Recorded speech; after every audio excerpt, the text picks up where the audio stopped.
Hello, everybody, and we are back into business. Two squats until the qualifying round is over in Olympia Bowling Alley in Helsingborg, Sweden. PBA stop. PBA International, and the only PBA event out of the United States. Now, the Dream Tip is back. I have Victor Baque here with me. Victor, nice to see you again, buddy. Hello, hello, nice to be back. Actually, it's good that you're here because you were lucky enough to attend to Christian Jonas' seminar about lane profiles and some other stuff. I believe it was quite interesting. I've heard only good news about it and good things about it. Care to explain a little bit what went on over there? I think you learned a couple of things also, maybe some different approaches into the pattern we are bowling at the moment. Yeah, this was, to me, this was maybe one of the more nerdy seminars I've been to, which, like, as someone who is interested in this, I really enjoyed it. But what went on was mostly to do with the design of oil patterns and how they are affected by lane conditions and the different oil conditioners that KO has to offer, and all of those small details that maybe we don't think of that often. So I think, But we usually say that small details make a big yeah, difference, right? yeah. So you wish that seminar would have been happening at the beginning of the week, so you could have grabbed a little bit of a berry information and use Yes, it yourself when you hit the lanes. there was a couple of times where I thought, well, why did I not think of that when I was playing? Because that would have helped me out greatly.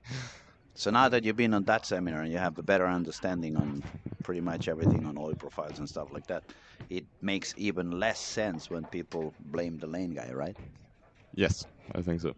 It's all about understanding, it's all about knowledge. It's a little bit what we have been talking during the whole week. The sport is more and more complex year after year. The equipment is getting stronger. The variables and the big amount of different factors involved on what goes on lane after lane and game after game. Unless you really understand all those concepts, it becomes very difficult to overcome. Then otherwise, unless you are capable to really understand that and get the proper approach, it's just a lottery. You have to pick the right number. You have to hope that the next pair is going to be good for you. Otherwise, if the next pair it's not good for you, in a way of, in a manner of speaking, if you don't have the tools and you don't have the knowledge, how are you supposed to overcome those difficulties? How are you supposed to get any better on that, right? Yeah, exactly. I think Christiana said it very well during the seminar. One problem, especially this week, Hmm. has been people seeing that it's not a long pattern, but it's on the longer side, and Hmm. it's on the higher side of oil volume. So people like to bring balls with a lot of surface, stronger balls. Absolutely, I agree. But when he really walked through how the patterns uh, Build are, yeah, or design. how they're designed, that's pretty much the worst thing you could bring this week, because it's the only players that have done it well have been playing with shinier balls, essentially. Shiny balls and Higher different RGs. different approach than we have been getting the costume lately. It's one of those patterns that since the middle lane is burning up quite quickly, it doesn't really work to try to grip the ball so much. You, on the contrary, just want to be letting the ball slide as far down as possible. And lofting doesn't really work, because since most of the oil is in the first 10 to 20 feet of the lane, if you loft through that, you're getting less oil than you would Exactly. get. And another thing that happens when you loft the ball sometimes is that you end up gripping it more, even if you don't want to. So the ball's going to be even more sensitive when it bounces down on the lane. I've seen the balls burn up more when people have lofted them than when they've just let the ball glide through smoothly. So, And in terms of technique, for me, it's a lot easier to just let the ball go off the hand and be consistent on doing that than trying to drop the ball on the same spot 30 feet down the lane. exactly. You're going to waste a lot more energy. It's not going to be easy to repeat. The ball's going to be super sensitive. As soon as you grip it a little bit too much or a little bit less, you're going to have a quite different reaction. And then you're just putting yourself into even more troubles and more difficulties than the parent was already bringing you from start or on fresh. Exactly. And surprisingly enough, well, we tend to see the longer the week goes on, we tend to see the scoring pace go up pretty drastically in these events. But this week, it's actually, well, obviously it's gone up, but not as much as we maybe expected it to. Definitely not as much as I was expecting at the beginning of the week. I was kind of hoping that a lot of bowlers would understand a little bit more how to play it, how to stay away from issues, which kind of balls you don't want to use anymore. So, especially you don't want to get any surface to the ball. I know it's nowadays it's very common. Oh, I need control. The parent is difficult, so I don't want anything that is hard to throw on the ball on the lane. So I'm gonna give some surface to the ball, so I make sure it's very easy to control. But actually, if you give a lot of surface, the ball's gonna read too early. It's not gonna be what you need on the lane. And on the top of that, you usually give the surface on the warm up and the first, I would say, the first game for sure. What happens here, because of the format of the event, the pairs you start on doing the warm up is the pair you're going to end up bowling on your sixth game.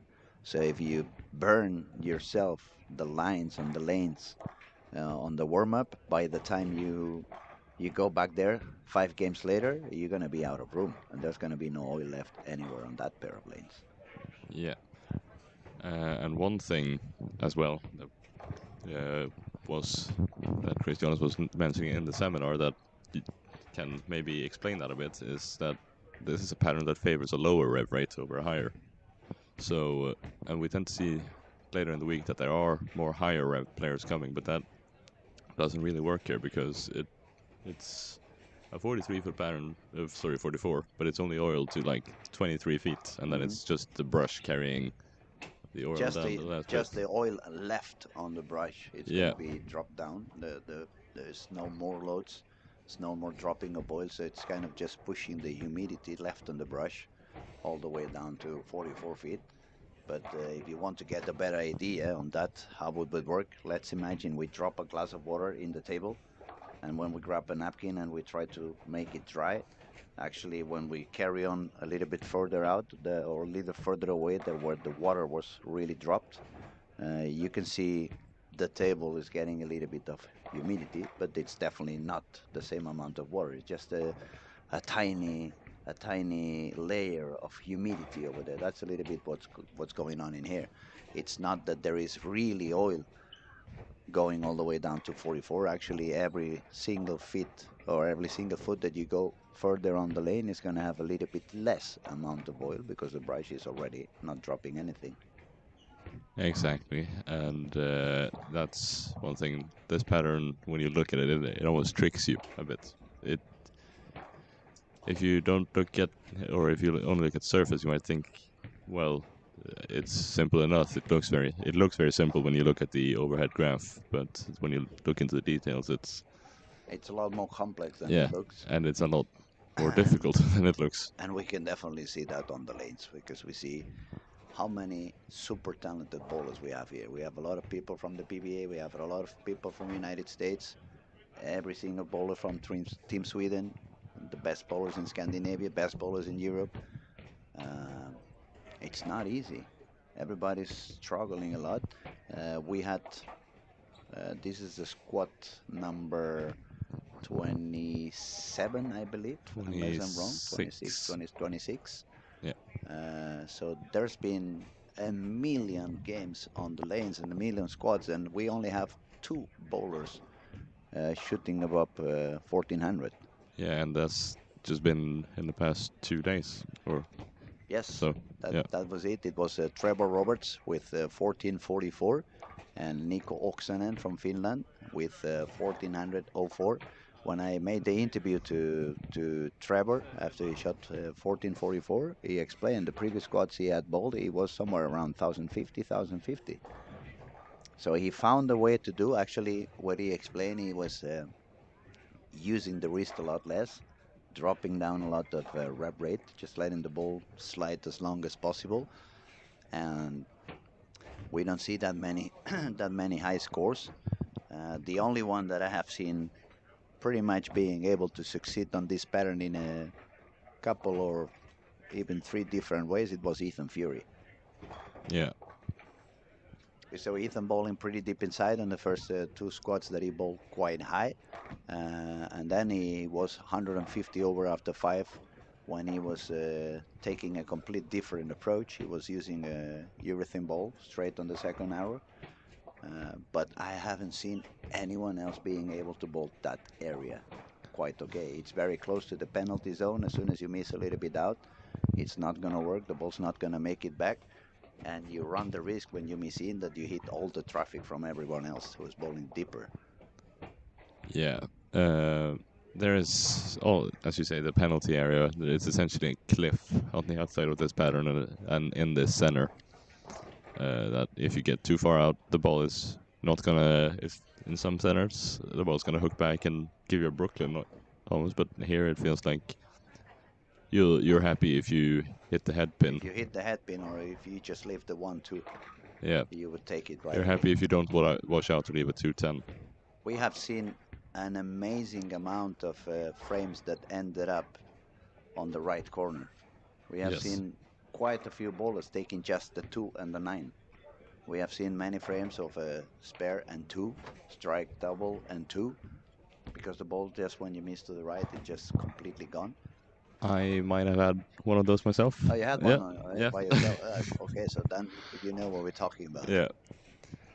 And it's like it's a shot that doesn't feel that bad when you let go of it, but you might have a bit too much speed on it, and you miss a bit outside, and the ball just it's gonna skid all the way down. She's just gonna say goodbye. I'm gonna take my And little vacation and out in the corner. I'll be back later on. on my occasion, I only picked up the 6-9. 6-9. Yeah, went straight through, and that's just because the ball skids all the way, so it retains all its energy. Just goes straight through. That's true. So we have only this squad and the next one until the qualifying round is over. There's quite a bunch of good bowlers again on the lanes. We have Dominic Barrett, we have Carl Eklund, we have Arnar Johnson, we have Chase Nadeau, we have, let me see, Thomas McNeil, Ben Robinson was doing good, Tim Stampe, Paris Benson, former Team Sweden. We have Ethan Fury bowling again. If you guys are curious to see what Ethan is doing, he's now bowling on lanes 3 and 4. We have quite a few strikes also happening on lane 5 and 6 by Niklas Horensen, front 6. We have Kevin Melin, who has been doing pretty good over the week. We have Marcus Johnson from Team Pergamon, son of Raymond Johnson. Several world titles and golden medals in world championships and European championships. He was the partner of crimes with Thomas Leandersson. Let's see who else we have over there. We have San Tu giving one more try. Robin Norberg, one of the young talented bowlers. The Finnish girl, she's going for another go. Elisa Hiltunen. Alvin, a nice lefty bowler from Sweden as well. We have Don Harding from England. He's giving another try. And then we see we see quite a few games that are looking good with a big streaks of strikes. For example, on lane 11 and 12, we find a 5-bagger and a 4-bagger. If we go to 9, we have a 4-bagger. If we go to 6, we have a front 6 and a triple. If we go to 3 and 4, we have a 4-bagger and a 5-bagger. On 19 and 20, we had Carl Eklund with a 4-bagger. He just had to split on the 10th. So it looks like they start to know more or less what they want to do on fresh. The scores is a little bit higher, but we have been watching this kind of evolution during the week. First couple of games, you see maybe 5, 6 bowlers above 450, even some of them getting close to 100 over after 2. But then the big wall, it's hitting everyone on game 3.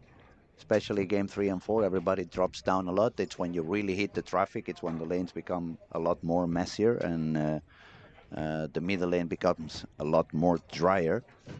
So I'm very curious to see what's going to happen on this squad.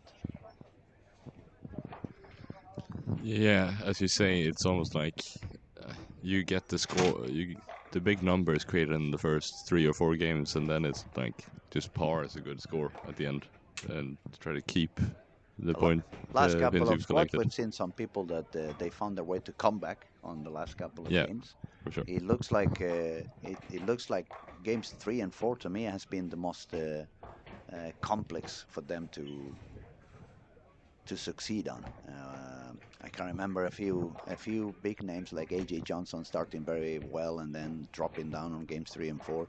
At the beginning of the week, we could see Ernesto Reynoso, the young one from the United States, starting. He had at some point after 4 squads, he had 200 over on the first game, so he was bowling 250 average on game one. But then he was unable to carry on with his score and with his striking abilities. Um, I think you can keep an eye on what goes on the next pair you're gonna go when you're bowling game one, but you have quite a difficult period to try to find out what's happening 8 lanes away from where you are, which is where you're gonna be bowling game three. And then everything relies on what did they do to that pair. Did they burn it? Did they push a little bit of oil down? Um, whatever whatever they have done, you need to feel as fast as possible so you can do your changes the sooner the better.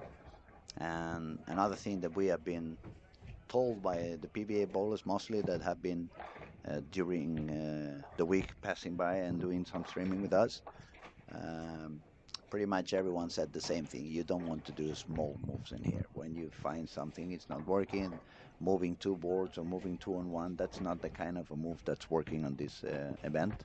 You need to be a lot more aggressive. You need to be drastic. You cannot be afraid to jump 5, 6 boards deeper all of a sudden. Yeah, I made a mistake myself during one of the squads, or a few of the squads, where I was like, where I changed the pair, and I think I shoot 2 shots that I didn't deliver, and then you start to think, all right, I'll give it one or two more frames, but it's not gonna work. Just start moving No, instead. and I guess it's also there is a little bit of a mental part on it Yes. because as I said before, let's say you start with 480, so you are 80 over after a couple of games. Especially these last few days, you start thinking, well, yeah, I just saw again the 6-9 taken Yeah. on lane 14 on frame on the first shot. But as I was saying, you find yourself with a 80 plus after 2 games, and then you move to the next pair, game number 3. You see it's not really working, and the first thing that comes to your mind is like, ooh, I don't want to get myself into trouble, so I'm going to make small adjustments to try to prevent, to make a big mistake. But actually, it's the contrary. On this pattern, when you see the ball starting to hook, you don't want to move 2 or 3 boards. You want to move 5 and get yourself into wherever maybe any oil left. So Yeah. it's becoming quite tricky. It's not an easy pattern to succeed on, but let's see what goes on this squad, right? We have a lot of good bowlers in the lanes at the moment. We see quite a few strikes. Uh, the last 2 squads, I believe, after 1 or 2 games, it was up to 16 to 20 bowlers over par. And on each one of them, on game 3, those numbers dropped down to 8, 9 bowlers. So half of the field stopped being over par in game 3. Yeah, I haven't actually followed the last squads that thoroughly, but I believe what you say. But coming back to what you said about for example, starting with 480, I think one mistake that a lot of us have done, not here and in the past as well, is if you get a couple of good games, you sort of fall in love with the line you're having, and you don't want to move away because it's been giving you results. But as soon as it stops giving results, you can't be afraid to move because you're gonna end up punishing yourself in the end. Exactly. So you just need to be brave, and you just have to do bigger changes and bigger line movements. Probably go to a weaker ball. Start thinking on going a little bit more sideways with the ball rotation, so you make sure the ball goes long enough. So let's see. Ethan Fury is on lane 3 today. He's bowling deep again. It's bowling reactive. It's throwing somewhere around 18 in the arrows. Breakpoint should be around 12, more or less. For those who are watching, if you want to have a little bit of extra information on what's going on, we managed to put Spectre Live on lanes, I believe it's 15 and 16 and 19 and 20. So if you are watching on the broadcast of lanes 13 to 16, you will see on the right side of your screen the Spectre Live on 15 and 16, and the same thing goes for the broadcasting on lanes 17 to 20. You can see the Spectre Live on the right side for lanes 19 and 20. Okay, game one is almost done. I'm gonna start looking around, see who's doing quite high games and who's not doing so high. Tobias Boarding from Germany. If he strikes out, it's gonna go all the way up to 230. Ethan Fury is gonna make his 10th frame on lane 4. If he strikes out, it's gonna be a 245. Yeah, Philip over there on lane 12. Philip Strandgren. I believe it says it's a little bit far. yeah. It is He, Strandgren. If he strikes out, it's gonna be on a 269 pace. Uh, Cecily Dam on lane 20, 235. That's pretty good. Carl Eklund also on that 19 and 20 made a strike on the 10. He needs a double for a 220 game. Lane 20 now is Dominic Barrett. He needs to strike out for a 218 game. I see a lot more speed on the ball for Dominic than he has been doing in some of the previous squads. Then on lane 17 we have Timu Putkisto from Finland, 224. And yeah, there was some striking, but some splits started to show up. Also on lane 5 and 6 we have Kyle Trupp, light strike in the pocket. He has already a triple, and this one was a double. Bowling with Kyle, we have Niklas Sorensen on a scoring pace of a 279. If he strikes out, that looks pretty good as well. So there is quite a few games above 200 at the moment. Uh, Looking good. The scoring pace is nice. It's a lot of talent. It's a lot of good bowlers. Many of them probably have a better idea on what they want to do. They have been bowling quite a few amount of games and squads, so they have a better understanding on what goes on the lanes. And it's going to be very fun to see how far can they take it, how high can they go, and how high does the actual cut it's going to end up being. At the moment it looks it's 92 over, and as I said, this is the second last squat, only one more later on, and tomorrow we're gonna have start in the finals Sunday 8 o'clock in the morning, 6 hours less in the east coast, so it's gonna be 2 a.m. if you're watching from United States on the east coast, 11 p.m. if you're on the west coast. yeah, and that is only step one, of course. Yeah, the final is gonna go on forever. um, You have I the gave the timings sheets a there. little bit sooner, so I'm going to tell you again. That's the schedule that we have for tomorrow on the finals. Step 1, 8 o'clock in the morning. Step 2, 10:50. Then there's going to be lane maintenance. So step 3 is going to be, or supposed to be, 20 to 3. Then there will be lane maintenance again. Step 4 will begin at 4:30. Then we have lane maintenance, and the semifinals will start at 7:30 p.m. And the finals for the match of the title is going to be 8:30. So we're going to be in the bowling alley for another 14 hours tomorrow. A lot of bowling, a lot of striking, and a lot to witness. Yeah, and the semifinals and finals, that's gonna obviously be the main event of the night, you could say, because that's gonna be where we have the big uh, the big show, I should say, on the stream, not just us sitting here and chatting in the room. No, exactly. Um, we were asked a little bit sooner. I think it was on the previous squad. Maybe you know it. I couldn't answer because I honestly had no idea. Is it going to be shown live anywhere else than YouTube? I'm I'm not quite sure, but I'm pretty sure it's gonna be on YouTube. The whole thing. Yeah, there's so on this YouTube channel we are talking now, the Storms Lucky Larsens YouTube channel, the one we are telling you all to subscribe, and the one you are listening to us at the moment. This one's going to show absolutely everything until the very end on the event. If you have not subscribed yet, just do so. We're going to have a lot of more bowling coming during the season. It's 100% free, and the more you sign up and the more you subscribe, the easier it's going to be for YouTube algorithm to help us remain free. Yeah, Okay, we shot Ethan Fury. We saw he shot 230 something. Cut drop. He he's gonna managed to have. strike on the 10th, but split on the 11th. But that's already okay. Another game of 230 something. It's gonna be in the high 230s. That's a 237, and he needs a big block now because he's currently right on the cut. Yeah, yeah. Kyle was doing quite a surviving mode early this morning. He wasn't so lucky at the very end of the last game. He could have gone all the way up to 1300, but he did not strike out, so he dropped down to 91 over, I believe it was. And Game one is almost done, so Victor's gonna let us know what Kyle has at the moment. yeah, I think it's 1291. yes.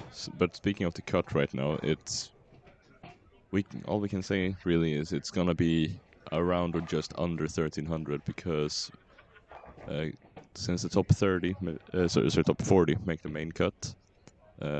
It's currently from 30th to 41st where Kyle Troop is. It's It's nine pins over there. Yeah? 10 including Kyle Troop, so it's 1301, which is Marcus Jansson who's in Mm-hmm. 30th, and then Kyle Troop is in 41st at 1291. 91. So those 10 pins are actually 11 spots.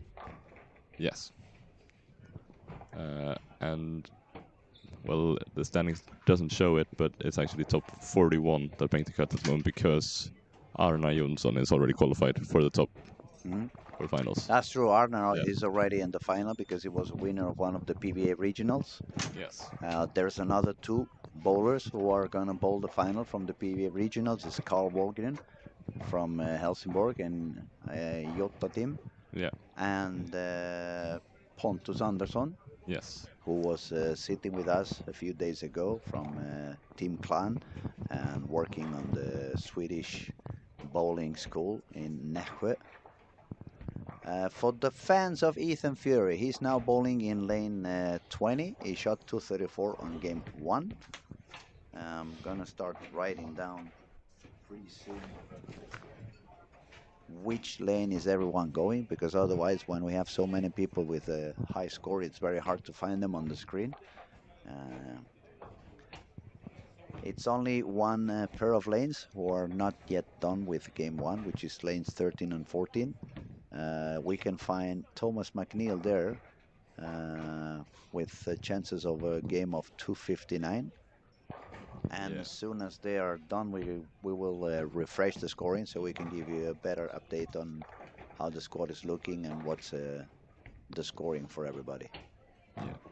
I think they might have had some mechanical issues in that pair, considering they are quite far behind. So, but we'll Yeah, it probably sounds catch like up that there. because there is a lot of striking, so it's not that they took a lot more many shots than any other pair. So probably there was some mechanical issue. One thing I don't think we've talked about that much is how great the mechanics and the staff here at the center have been this week because they They are are fixing those unbelievable. issues I incredibly quick. said yesterday we had quite an issue. Actually, there was one of the engines, the sweeper engine, it burned out, and usually that kind of repairing it takes at least half an hour. You have to replace the whole engine, and you have to take care of quite a few things to do that. And they managed to fix everything under 10 minutes.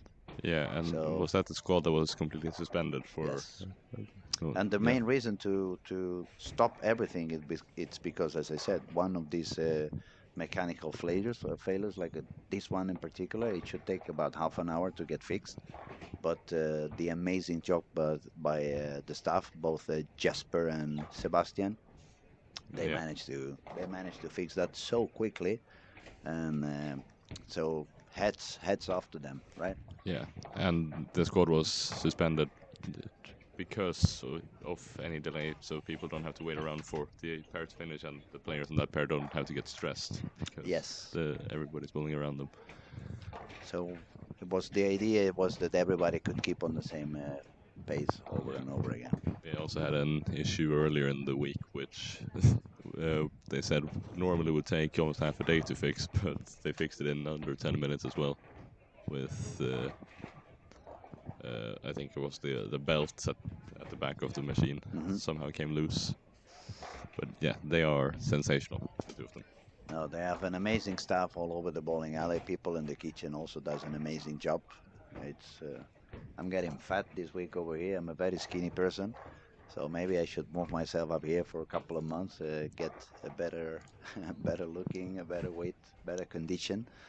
Um, but I have to say, it's the same thing if we talk about the technicians we have over here. Jonathan, Jonte, you do an amazing job as well. You run up and down. I see you doing many different amount of things. And the truth is that the stuff that your father has in the bowling alley, it's unbelievable. It works super good. They are super efficient, but also they are super humble and kind. So it's like a perfect combo. That's why every single bowler that comes here, it's going back home happy. They have a great experience, and if you come once, it's not gonna be once. You're gonna keep repeating year after year after year after year. I feel home when I'm here. I feel home. So now let's see if we can get a bit of an update on the I scorings. I'm think gonna Jonathan look. is working on that right now. Yes, I know, I know. I'm just looking around to see where is everybody. I'm gonna tell you some of the names so you can guys choose into which broadcast camera you want to go on. Ethan Fury, bowling and lanes 19 and 20.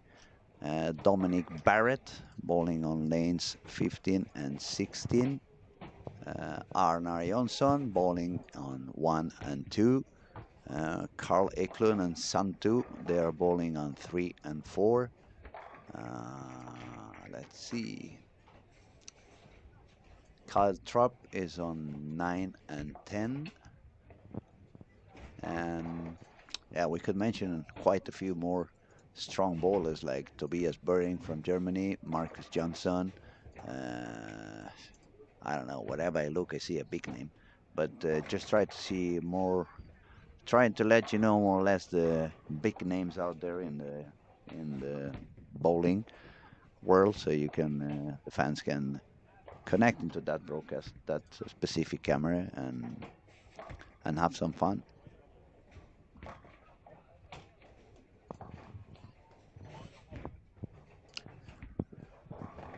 So, people who's watching online, we're gonna ask you, what do you guys think the cut is gonna be? Now it's a little bit easier to predict. It's only this squad and the next one to go. Currently 92 over. Victor, what's your number? 96, 97, 95? I'm gonna say it's gonna be split between the two players that currently have 97. So I Mhm. think Between Dan Anders. Harding and Anders Yes, Johansson. so I'm gonna say 1297 is the score, but I could also see it go one or two pins lower than that. So it'll actually all depend on how many people make 1300. The only thing I'm happy about is I was wrong, but Robert Anderson was also wrong, so I'm not gonna have to buy him any beer.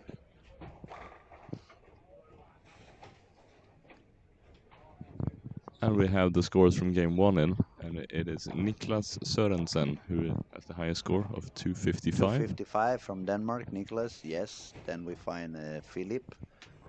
How you say that in Swedish? Strandgren. Strandgren, yes. Strandgren. 244. Thomas McNeil, United States, 238. Cecile Dam, Denmark, female, 235. That's so far probably the best start I've seen on the girls, except perhaps Emma Hultonen. She's shot 480 on one of her squads on the first two.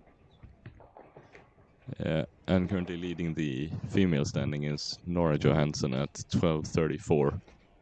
And number two is Peppi Konsteri from Finland, 1228. If no women does any higher than that, those two would have a gateway into the final. They would bowl on the final step one. Yeah, yeah. So If nobody, we're gonna have to follow the action on the Danish girl. yeah, She may be able to do it. or you could say if nobody beats them or a female bowler makes the main cut, they're gonna be through. Yeah, exactly. If the Danish girl now shots 1300, she's gonna make it directly. So they will keep those gateways for Nora and Peppi. And then everybody's happy. Everybody's happy, yes.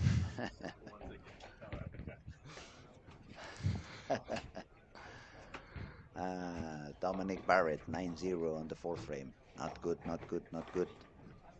So I'm not going to be able to complain on the young ones anymore because the guys on my era are missing single pins as well now.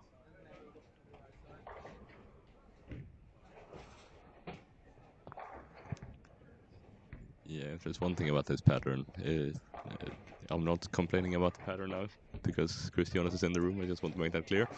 But it humbles you. It really humbles you. It's very difficult, but it really does humble you sometimes when you feel like when you're in the right place, you're really good, and then you make the wrong decision and you're all of a sudden nowhere.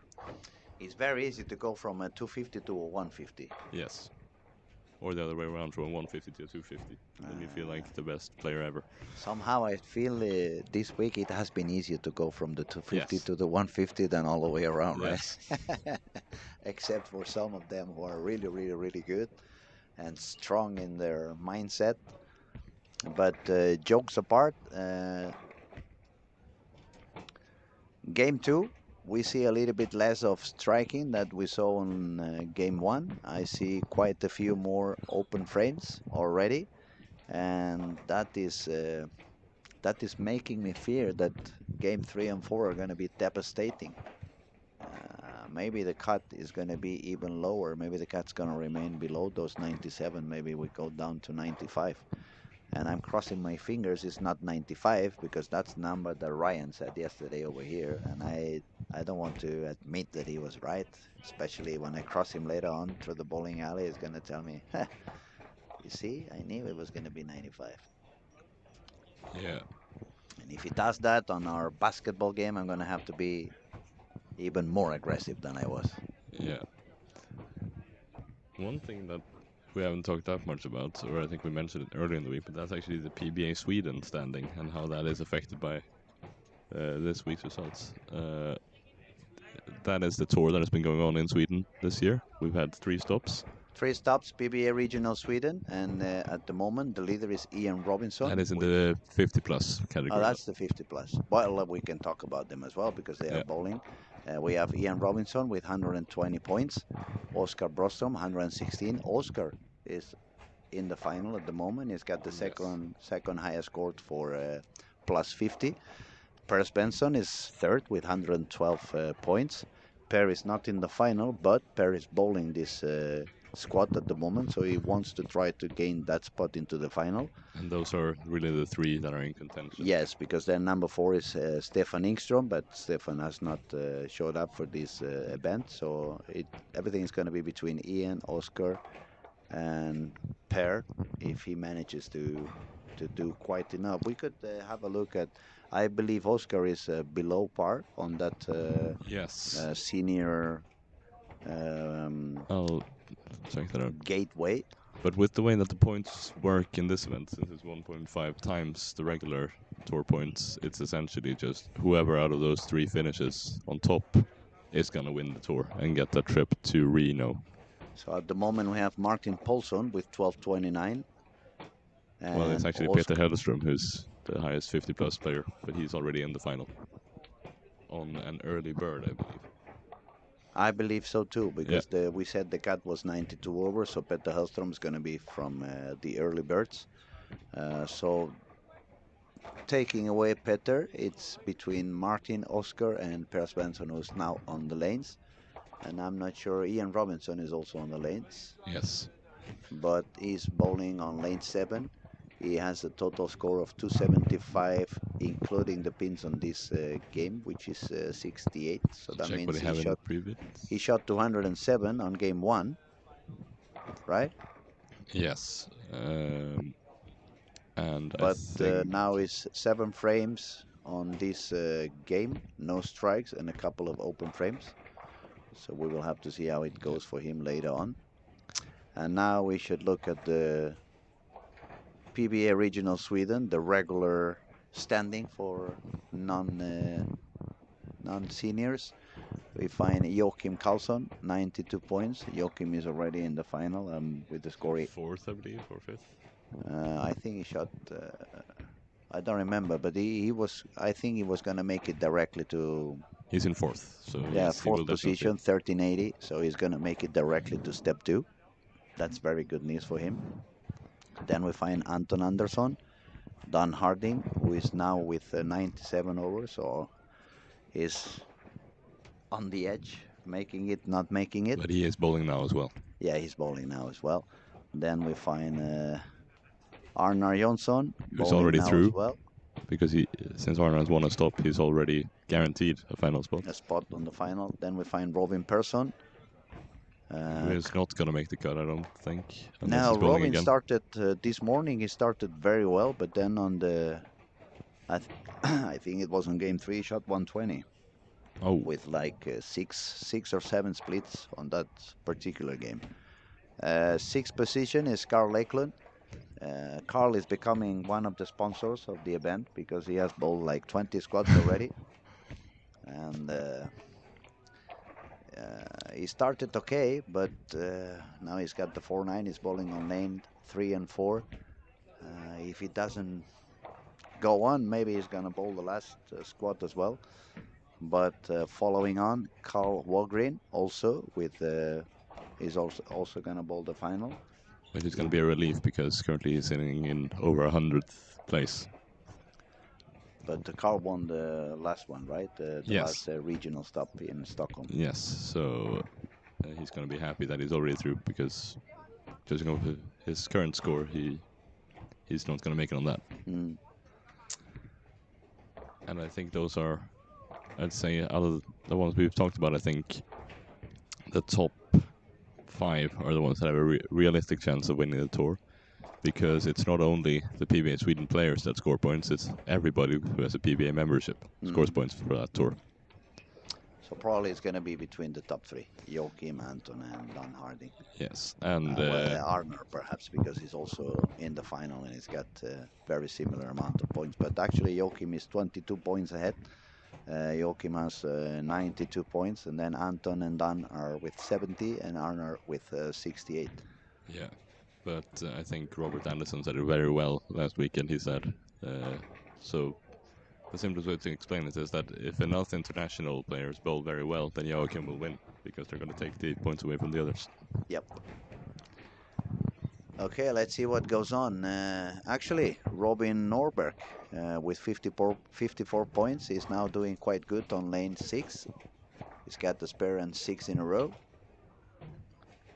And I think he shot 191 on game 1, so he needs to pick up the pace a little bit.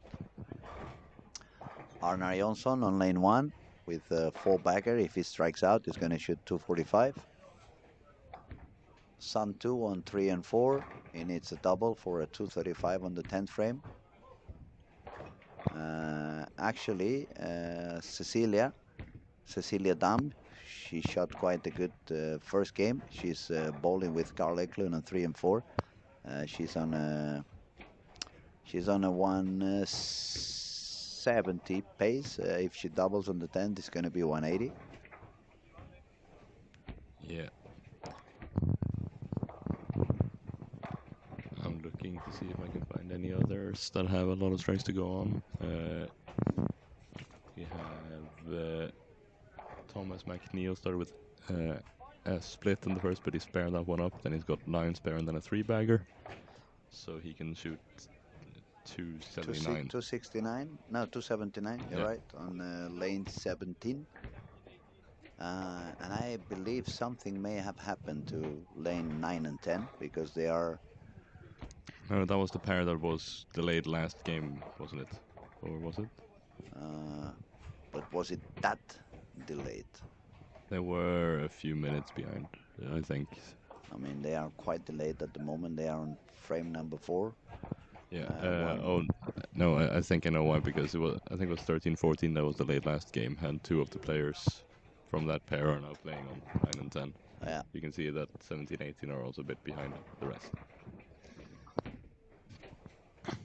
But give it a game or two and they'll probably have caught up again. Well, if Daniel is out there, it's gonna sure make speed them up a little bit. Yeah. So 9 and 10 is Niklas Sorensen, who shot quite a high score on game 1. We have Kyle Trupp. We have Svavar Gudjonsson and Ben Robinson. Ben Robinson was doing quite good in some of the squads as well, so it's quite a nice pair to watch. Yeah. A lot of striking happening on lane 6 for Robin Norberg, He's now about to play the and ninth frame. Elisa Hiltonen also is doing quite good. Robin for an 8-bagger. Oh, 7-10. 7-10. That's not a happy one. That's for sure. It's going to turn a potential 290 into 268 or 267 at best, I think. No, 250, 257 if he takes one. Yes, sorry. Arnar Jonsson made a double on the 10th for a 6-bagger. So he's on his way for a 245 game. But Arnar really needed that. He started pretty low on this squad. Yeah, I but think he shot 150. the only thing Arnar really has to worry about if he's even going to care about his qualifying is getting Yeah, into the getting top 25. into the step 2 directly, right? Yeah, and that takes a lot of pressure off your shoulders, because otherwise you're gonna have to bowl 6 extra games and need to be in the top 15 out of 30 in those 6 first games. And maybe another 2 hours of sleep is gonna help you out a bit. Yeah, that definitely is one of the things that can help you a lot after a long day of bowling. Yeah. So yeah, when you think of it, it's not just that you have already qualified. It's you have a physical advantage over the rest because you have to bowl less. You bowl less, you rest more. It probably if it gives you a chance to see what's happening at the end of step 1 Yeah. to see if there is any major changes on the lanes and what people is doing on the lanes. And as we said before, this is a very complex game. It's a lot of factors that you want to pay attention to, and the more you see, the more you know. Yeah. I'm gonna ask you a question now. Yeah, Do go you ahead. think there are gonna be any 300 games at all during today or tomorrow? We were asked that yesterday quite late at night. There was two tough questions to answer. Number one was, is there going to be any 300? Number two was, is Jesper going to make it into the final?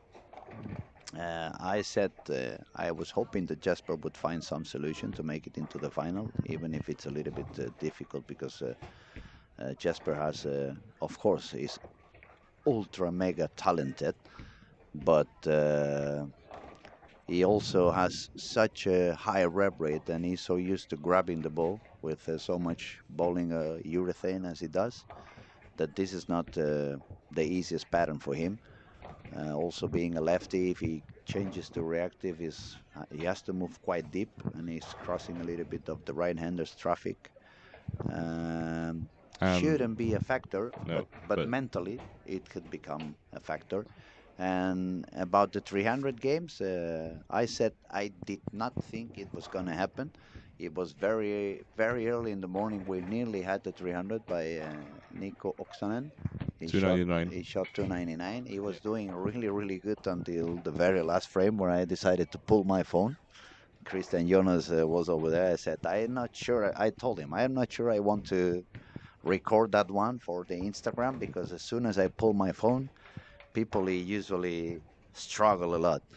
And let me tell you, I waited and I waited and I waited and I said, okay, it's 12 frame now. It's not going to be that expensive. It doesn't happen. So I pulled my phone and the ball was terrible. It was in the middle of the head pin and it could have been a 297 easily. It could have been the 3610. It was only the three. So if there was any betting on this question, and if I had to bet something, I would say no. And as soon as anyone had 11 in a row, I would run out there with my phone to make sure I don't lose the bet. Yeah. What do you think? If you asked me earlier in the week, I would have said yes for sure. But now I'm not so sure. But I'm gonna say yes because tomorrow we still have a lot of games to go, and I think people are gonna be even more focused tomorrow. Actually, I'm going to take a different approach. I'm going to take a different approach. I believe tomorrow is bigger chances, not only because the best bowlers are going to be on the lane and the ones who have found out how to bowl this pattern better than the others. But one factor that I believe that could be quite critical is that tomorrow is going to be less bowlers on the lanes. So it's going to be a little bit less of burning on the lanes. It's going to remain fresh for a little longer in a way. It's going to be less traffic, especially late on the day when they don't bowl more than one bowler per lane. Then it's going to be a lot less traffic. The best Yeah, bowlers are going to be on that stage. As you said, they're going to be even more focused. And maybe if it happens, it should be on that late stage tomorrow. and looking back to 2023, which was also very difficult, but it was slightly higher scoring than it is this year, but still pretty similar. We saw a 300 game on day one, and then we only saw one more, which was AJ Johnson in the quarterfinals. Mm. So we had one at the very beginning and one at the very end, essentially. We will have to see. We will have to see. Okay, let's check a little bit the run. We see 244 for Arne Johnson, but only 384 total. Cecile, she dropped down to 414, same score as his partner in the lane, Carl Eklund. Santu, he had an open frame at the end, so 4 over par. Megan G. DK, 248 to go up to 26 over. 5 and 6 was paying out quite good on this game. Usually it's a tough pattern, but we saw 248, 244, 225. Robin Norberg 435, Elisa Hiltonen 436. And then we have to move to Dan Harding on lane 8 to see 420. We will come back to 9 and 10 because Kyle and the guys are still 3 frames delayed compared to the others. If I go to lane 11, I find Marcus Jansson with 223 and a total score of 415. Tobias 197 for a total of 407. High scoring. And the score moved away. Ethan Fury was doing okay. 17 and 18, we find Thomas McNeil. He just has a washout, but he's with a 5-bagger in between. So let's see if he can take the spare. Now, only 2. That's not the best. But 202 on the 9th frame. Still has the 10th frame to go. He's already with 40 over. So if he triples, it's going to go all the way for 232 and 470. And if I move to 9 and 10, where they still have to bowl the 9th and the 10th frame, we find Ben Robinson with spare double, spare triple, and now split. He left the 3-7. That's the 210 for the lefties. And Kyle Trapp, spare, spare, 5-bagger, spare. Yes. I And think that's the highest start for Kyle so far. yeah, and as I mentioned before, Kyle needs a big squad now because he's right on the cusp. He started pretty good this morning, but Yeah, he really collapsed on game 3. He had like 150 something on game three this morning on the early squad. Um, let's see what kind of traffic he's gonna hit after this particular game, because he's Yeah, on his way to be on approximately 470. If he makes a couple of strikes, it's gonna be between 470 and 490, depends on how he ends this game. yeah, So I want to really see what goes on for Kyle on game three, which usually has been the wall. yeah. Uh, Coming back to what you said, you were talking about Jasper and his chances of making the cut earlier. I don't see him in the player list for the final squad, so if he doesn't get in there, he's actually out. Yeah, defending champion would be out. Over here, we can see the players who are registered for the next squad, but we don't really see the waiting list. No. So we don't know if Jesper is on the waiting list and how far.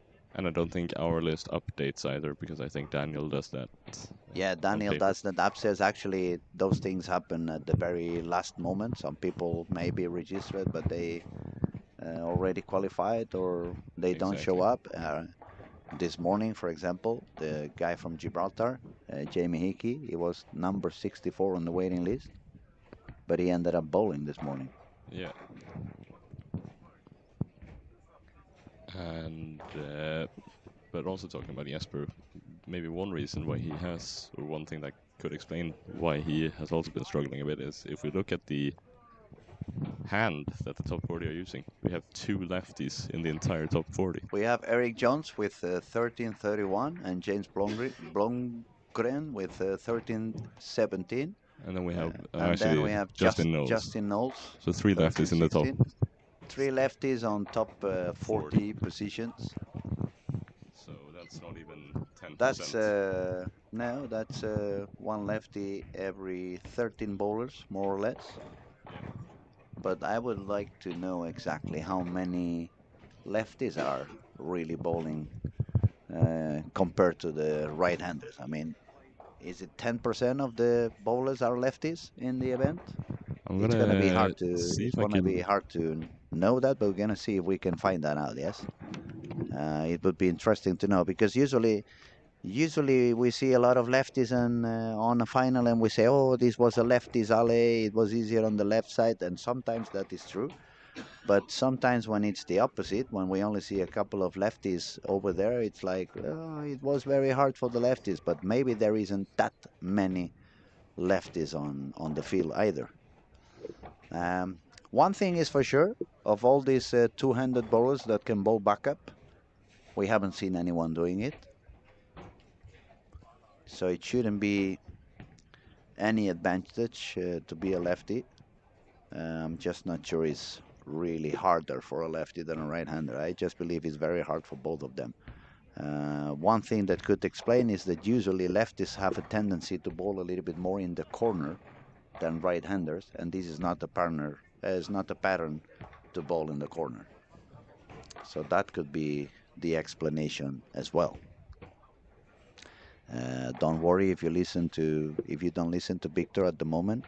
Is counting how many lefties do we have, and as soon as we see how many lefties and how many bowlers, we're gonna have a better idea on what's the percentage of lefties on the field. Um, so there are 373 players, Hmm. and I counted about 40 lefties. So yes, it is about 10% of the About field. 10% of the field, and so it should be four lefties.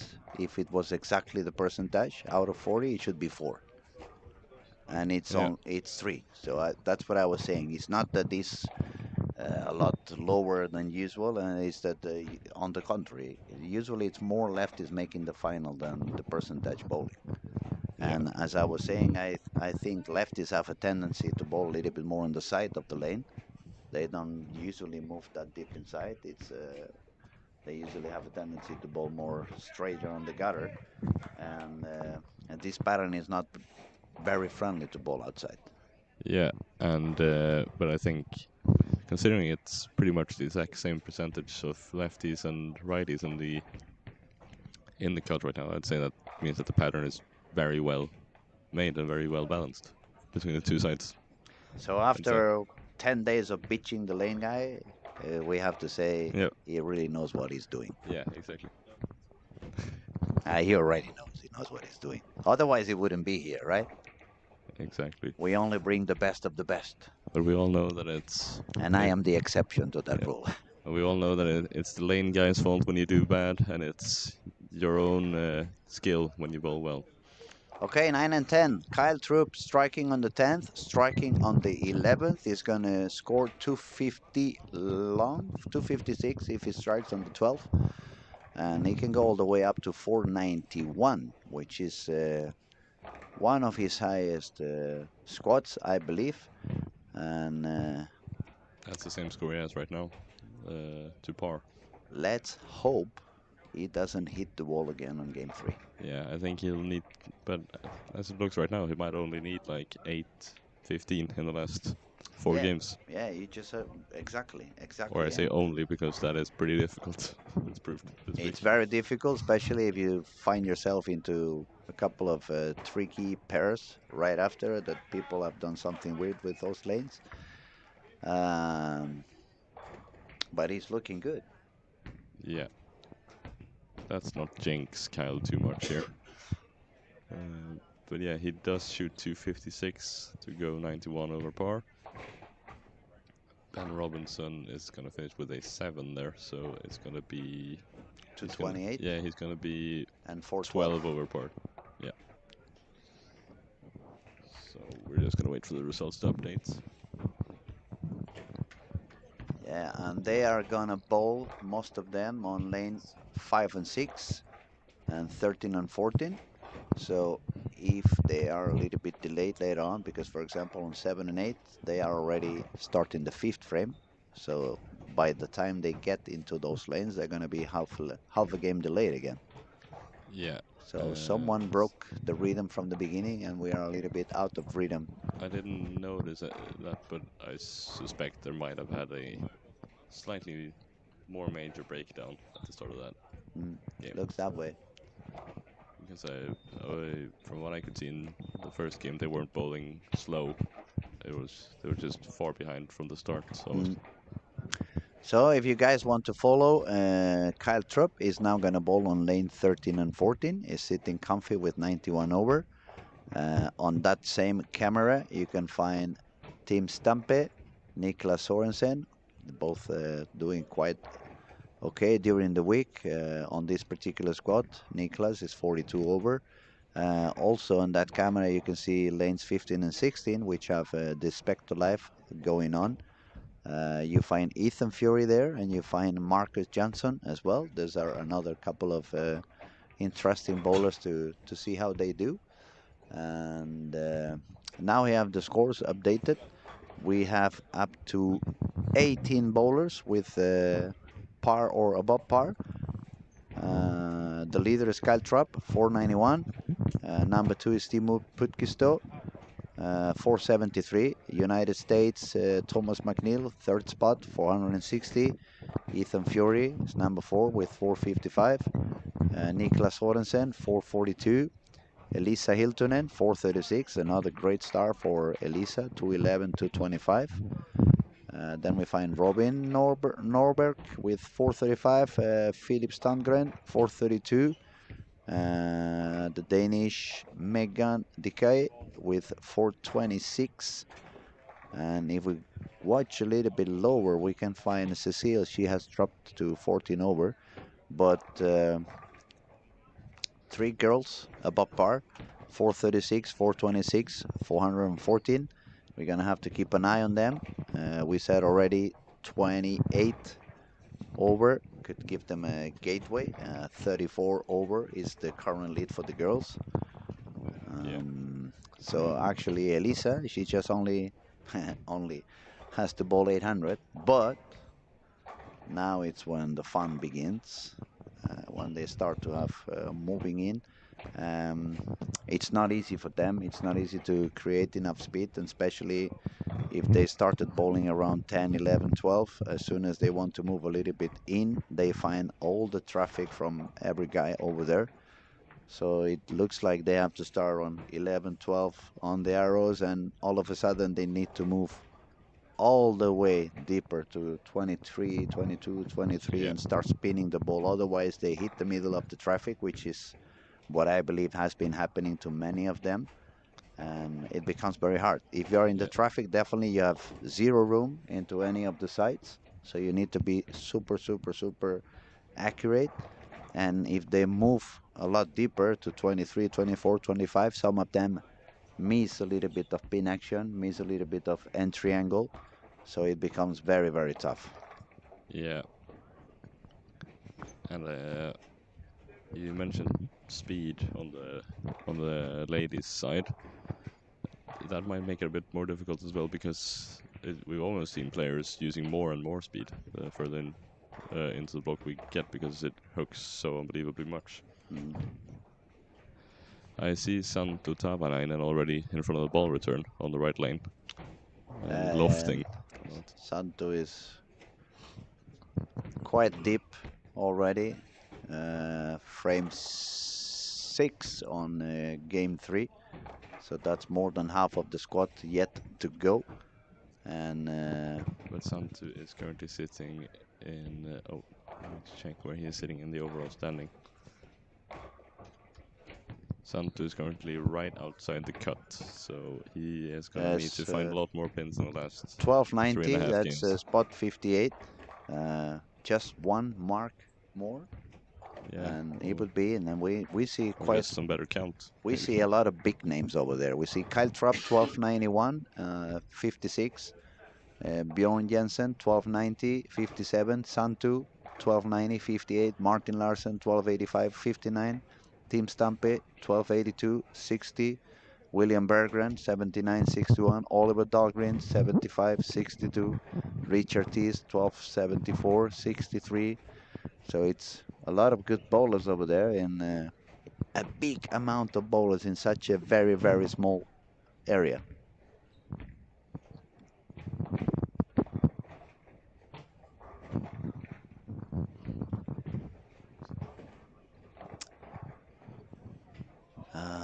Lane 1 and 2, Robin Norberg starts with the first three. He just shot 244, so it looks like Robin is feeling comfortable at the moment.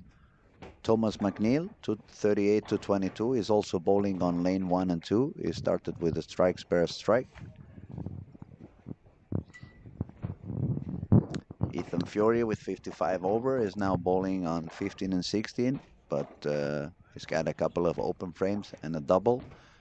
Kyle Trupp started pretty good for being game 3. He's got a double on lanes 13 and 14. Niklas Horensen just bird the 6-7, which is quite difficult. So strike, spare, spare for Niklas. And when the scores are as low as they are, those are the times we really get the pins. Mm. Yeah, you need every single spare.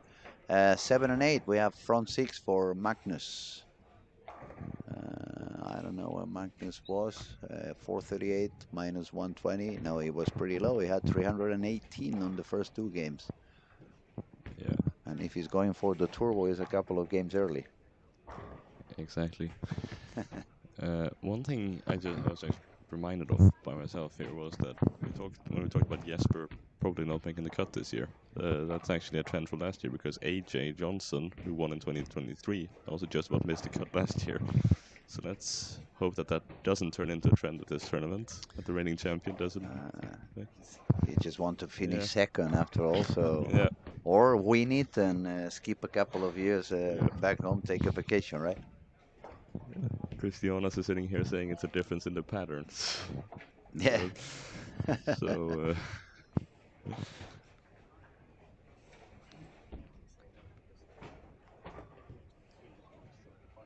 yeah, I finished second. Yeah, but it's yeah.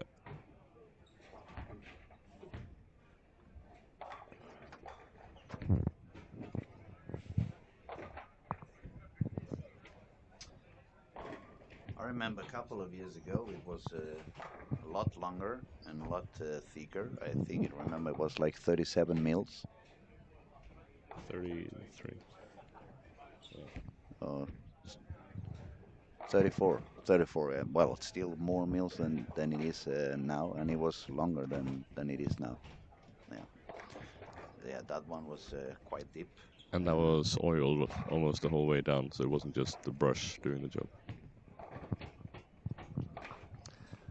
okay, lane 7, Magnus. He just got the 7th, so front 7 for Magnus on 7 and 8.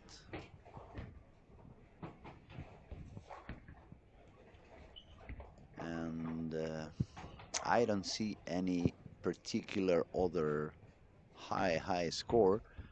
Bowling with Magnus, Tobias started with the front 4, but then he did split spare, split miss, 9 miss. Dominic Barrett has got a four bagger. Where is he sitting in the overall standings? I'm gonna. 397 Yeah. on this particular squad, and on the overall, Oh, I'm gonna check that.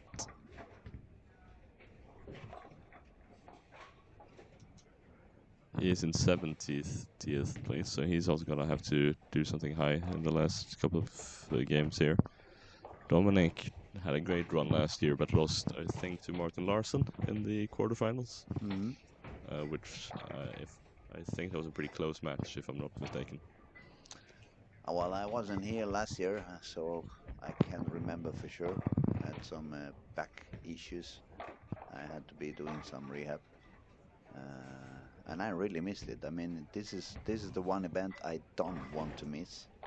It's the funniest of the season, so I'm very happy this year. I'm here watching the action right from close. And we're getting you, and there are more and more of the big international names coming here Oh my every year. God! Look at the strike that Magnus just got on lane 8. Yeah, and He was that's hard on the headpin. He had the 3-6-10, and the 3-6-10 came falling forward. That's the 8th strike. And I'm going to tell you one thing. I'm not going to say the number, because if you say the number, you jinx it yeah, 100% for sure. But usually, to get that number, you need to be lucky. yes, And that which he strike just was. was really, really, really lucky. So let's There, see what goes on. Oh, now we have to put our hands up. Kyle Trapp just left the 5 pin on lane 13. but it is the lucky Larsen Masters as well, so maybe he used that luck a bit as well. Mm, definitely. Dominic Barrett, 5 in a row. If he strikes out, it's a game of 256. So that would put him a little bit above 50 over par. Yeah, And, well, he needs that. He actually needs that.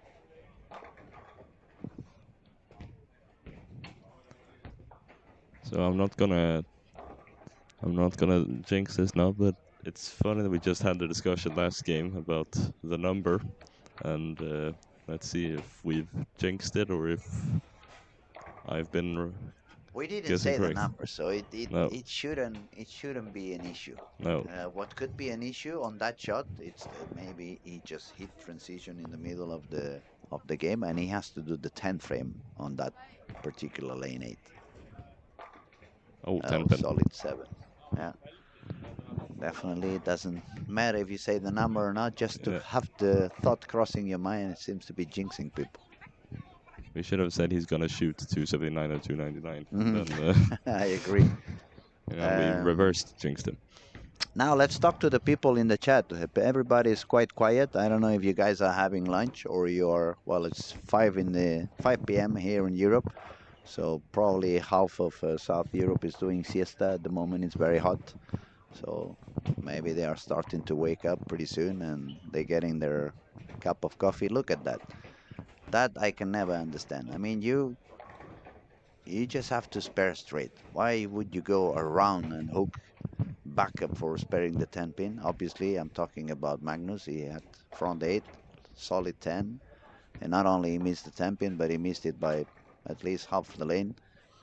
And I mean, I know I shouldn't be saying it that way, but I'm gonna say it anyway. Young guys over there, learn to bowl straight on the spur. Stop hooking it. When you bowl on the night league and you can miss 20 boards into any side, you can hook it. You can even spare it under your legs if you want to. But when you're bowling on tough patterns like this one, where you have no room, You cannot hook the damn spare ball because you're gonna start missing the way you do it, and it annoys me. I tell you, it annoys me. It's so easy to spare a single pin. You can do it with the index finger with any 6 pound balls in the house. You put your finger in there and you just let the swing be relaxed. You're never gonna miss that target. I mean, if you think of the thickness of a pin, one pin is nearly, I would say, 5 or 6 boards thick, and the ball is another 10 boards thick. So that's 16 boards plus 10 on the other side. Down there you have nearly 20 boards to still touch any single pin. Maybe the 7 on the 10 are in the corner, so you only have room on one side, but it's a lot of room. You can still spare it. I don't believe it. Uh, It's a lot of politics talking now. Should we ban the urethane? Should we not ban the urethane? We should ban the people from sparing with hook. That's what we should ban. God damn it. Unbelievable. I will say, I need a yeah, warm cup of tea now to calm down. But yeah, this one was it just made the click in my brain. It's like it was. I'm done with it. I'm fed with it. What the hell is wrong with you guys? uh, Learn to spur straight. It's so easy. And if you don't know how to bowl straight with two hands, just buy a spur ball that are only $80. They are super cheap. They last for 5, 10, 20 years. And put a thumb in there and learn to bowl straight. I will, Okay, I'm now. Now I'm a I little will, bit more relaxed. I will say regarding that, it is a lot. If you just bowl straight from the beginning on spares, it is a lot easier for a player that can bowl straight to become accurate on spares than it is for a player that is accurate to learn to bowl straight on the spares. Nej, inte snacka skit. It's so Yeah, easy to bowl yeah, straight. I mean, it takes nothing. All you have to Eh, do, you put your 3 fingers in there, and yeah. you use your thumb to point into that direction. You don't need to give any rep rates. You don't need any power on the wrist. You don't need to be strong. You don't need to be fit. Perhaps you need to be smart. I don't know. And the best spare shoot, or one of the best spare shooters on tour, that's Jesper, and he's got 600 RPMs. So, eh, yeah, exactly. He uses spare ball. Exactly. Christian Jonas just gave a point. Jasper balls to hand, but he doesn't do any backup. He doesn't hook any spur. He doesn't do any crazy thing. He grabs his spare ball and he goes for the pin. And it goes dead straight every time. Yes. Now some people is gonna think, what's wrong with Luis? He went crazy. By the way, I forgot I have to say hello to some people who's watching. Tjena Jordis, tjena Lennart. Jag hoppas allt är bra. Jag saknar dig. So big hug to both of you. Oh, we have some people over here. Johan Soderstrom. Hey, I'm here. I'm listening. I hope you did. I hope I didn't wake anybody from the siesta with my anger on that 10-pin miss, but it got all over my head. It was unbelievable. I see so many 9 miss, 9 miss, 9 miss. It's unbelievable. You know what's gonna happen now? If my back recovers a little bit and I start bowling, as soon as I go back Spain, as soon as I miss one single pin, everybody's gonna come to me like, "What the hell are you doing? You were talking a lot about not missing any spurs." You just jinxed yourself for Nah, the next season. no, no, no. I really have no pressure on that. When I bowled for real, my percentage was as any PBA. Even if I look at lane talk when I bowled this couple of years back in Mora, uh, 10 pin was about 97%. Um, every single pin, I think the lowest it was 95 or 94%. So no, sparing is a lot easier. I mean, it couldn't be any easier. Just slide the ball on your target. That's it. I don't know what the exact spare percentage in the whole field is on the tour, but I think it's about 95% on the makeables. And that Mm. includes washouts, even, I believe. Washouts is a different history for me. That I already explained before, and I explained yesterday. That's definitely not my spur. Actually, now that we were talking about lane talk and stats, since I was not only bowling in Mora, but I was coaching. We used a lot of the stats on lane talk to see what was going on. And when I tried to teach the young kids that they needed to learn to spare and how it was about the spare, there was a very funny stat over there for me. I had a lot worse spare percentage on the 310 than the 210. My 310 percentage was like 35% more or less, and the 210 was nearly 50%. And that is quite insane because the 210 is not that simple. But I blame it to the fact that I got used to spare the 310 when I was a little boy, and I bowled with very light balls, like 10, 11 pounds. And back then, I just thought all I have to do is touch the 3 pin on the right side, because then the ball, by the lightweight, it would deflect to the 10. And it has never become that easy as it was when I was a little boy. So for that spare, I would actually grab a 10 or 11 pound ball. It would make it a lot easier. Although one spare I would recommend use a little bit of hook on is maybe the 3-9, because otherwise Yeah, you need but to hit it dead center. 3-9 is different. That Yeah, the 3-9 for me is it's actually where I'm shooting my strike shots. I grab the strike shot, I move four boards to the right, and I do a strike release. And then I take it 100% of the time. And the only variable I have on that particular spare is when I bowl on this super high ratio that they have a lot more oil in the center than on the corners. On those ones, instead of four boards, I found out I need to do five boards, yeah, because otherwise the ball fights a little bit with that wall or that hold of oil in the middle. But one thing is groups of pins, but the single pin, a single pin, why the hell would you make your life so hard? Just go straight. definitely. And look at Osku. He's a two-handed bowler, but he spurs with one hand. Yeah, he does. He does. And you see that actually on a lot of um, former one-handers that become two-handers. They keep sparing one-handed for years. Hmm. I think Matt Ogle was doing it Hmm. um, when when he was in the start of his PBA career. I believe Walter Ray for sure kept sparing one-handed. Yeah, Uh, we should find out about the Tang brothers. Darren, I think it's Darren, switching from one to two, back to one, back to two. Okay, we have some people talking over here. Actually, they were talking about when Darren Tang started playing two hands, he continued to spare with one hand. Thank you, Anders. Mr. Jojo, Kyle is playing the Iron Max, which is quite a strong ball. What do you think he will be switching to in game 5-6? Iron Pro Solid. Actually, um, yeah, he has been using a lot that Iron Pro Solid. Uh, I'm not sure he had a Gremlin or what ball it was. It was a little bit darker. But if you see it, the Iron Max he's throwing is super shiny. He moved the surface up. I believe they moved all the way up to 2000 or 3000 before the shiny. And but he's doing pretty good actually. We forgot to keep an eye on him. He's bowling on lanes 13 and 14, double, nine spare, triple, nine spare. So Kyle is saving the world. He's been having a lot of issues on game three on this tournament so far. So where is that he? He's at over here on 13 and 14, 13 or 14. and he's doing very good actually. Yeah, Uh, he still can go all the way up to 247, and that would be a total score of 738. So yeah. 138 over after three games. And then it would pretty much be enough to shoot 575 in the Hmm. last three Hmm. games. So then he would probably have to switch Yeah. to the spare ball and hit the pocket no matter what.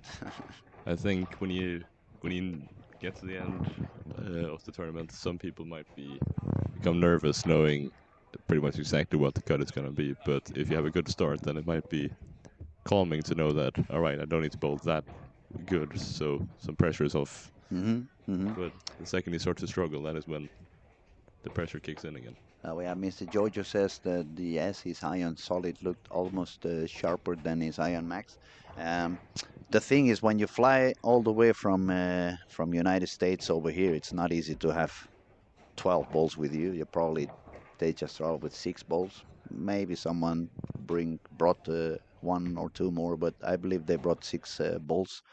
Of course, we have a pro shop in here, and if they need something, they can drill it. Uh, if I was the ball rep at the moment and I had to let them make a decision for a little bit later on, I would definitely go for something with higher G, low differential, probably pin down, so it creates even a higher RG and an even lower differential. Maybe some high road, even some IQ Emerald.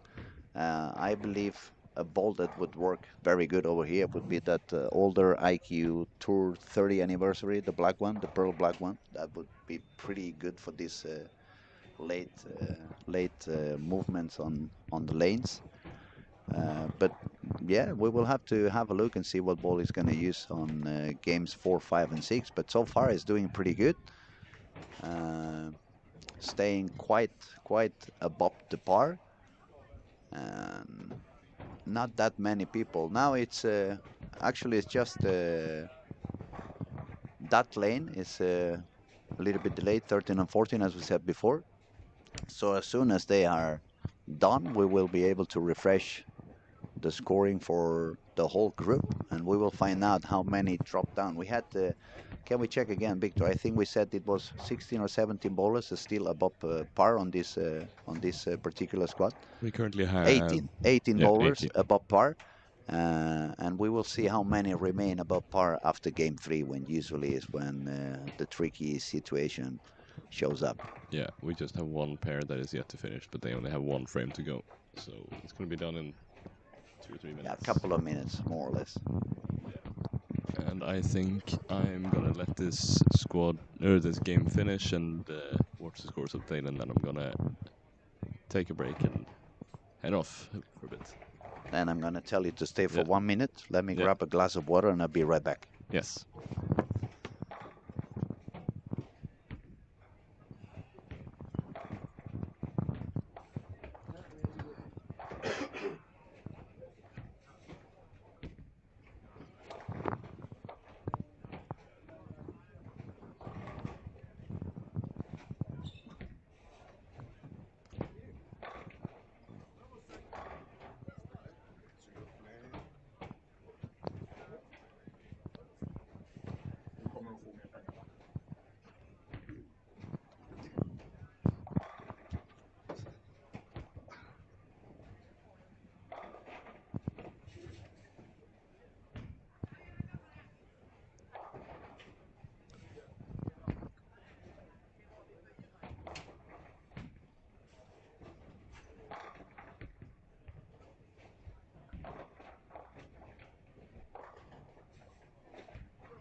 So on that pair 13 and 14 as the last one to finish here, we saw Niklas Sorensen finish with a 206 there, Tim Stampe with a 187. Cal Troop has the potential to shoot 236, which would bring him to, let's see, that will bring him to, I think, 120 over par. As now Louis is back. Yeah, it's so much talking. Apologies everywhere. I really needed to grab some water and clear my throat. Um, who else is talking? Johan, sorry. One of you makes a scrapping noise with the microphone. Is it? Really, we don't know. We're gonna make sure that every mic is on the right spot. Number 2 is down, and number 1 and number 3. Well, not sure what made that be the cause. We're actually Yeah, hanging, handling the mics on the hand, so it's not one of those mics that's constantly rubbing with your clothes. But if yeah. you guys hear that there's some weird noise, let us know so we can check out, see what's really happening. It's probably just us gripping the mic in a weird way or something. That's making it Maybe it a was scripting that noise. 10 pin miss that I grabbed the phone even harder. It could be the cause. Yeah. So Mr. Jojo says missing Jasper in the last squad. Any info if he's on the waiting list? Daniel was here a couple of minutes ago, he's not anymore. but it's not anymore. It's kind of busy. It's moving around a lot. It's a lot of things happening. A lot of people needing things. But as soon as he jumps in, we're gonna try to find out if Jasper is on the waiting list and if he's gonna be able to bowl on that last squad. But the way it sounded, what Daniel said before is he didn't think that many people were gonna get in on the waiting list even in the last game because it's a full squad and not that many. There are not that many of next squad bowlers that are bowling right now. Now, and probably you feel like those who I'm not making, they would have given up already, right? Yeah. Yeah, So Caltroop shoots 236 here to go to 127 over par, that's which is a really great high score. scoring. That's really high scoring for him. That means he only needs like 570, 190 average on the next three, maybe Yeah. 191 average, so he can secure like 100 over. That would be more than enough. Yeah. Now Daniel is back, so we can pop in the question. Daniel, people is trying to find out: is there any chance that Jasper is on the waiting list for the last squad?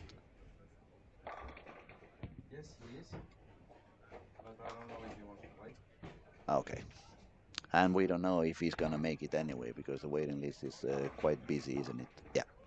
Thank you, Daniel. So yes, Jasper is on the waiting list. We will have to wait and see if he managed to make it into that final spot.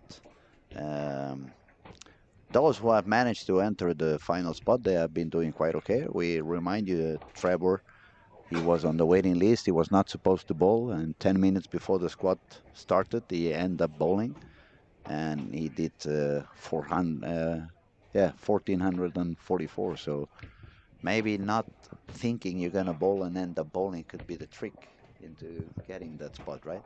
Yeah, exactly. Okay, game three is over. We're starting game four. We're just gonna refresh the scores in a minute more or less. Oh, that was quick. We already have it. I'm gonna start writing down which lane our top seeded bowlers on this squad are bowling, so I have a little bit less difficulties finding them out. We have Kyle, who's Yeah, now gonna bowl on lane 17. and in second place we have Robin Nobody and 689. Where is Robin at the moment? You find him? Where is he I'm bowling? gonna try to find that out. He was. That's what I'm trying to write down, so He it's is. easy for me He to is find also him. on 17 and 18. Okay, yeah. Then we have Thomas McNeil, who is at 651, and I'm gonna see if I can find him anywhere. Yeah, I found him. Lane 5 for McNeil. Yeah, and then we have Timo Timo Putkisto. Putkisto Putkisko. from Finland, There we go. 49 over. And he I've been is. practicing my Finnish these last couple of days.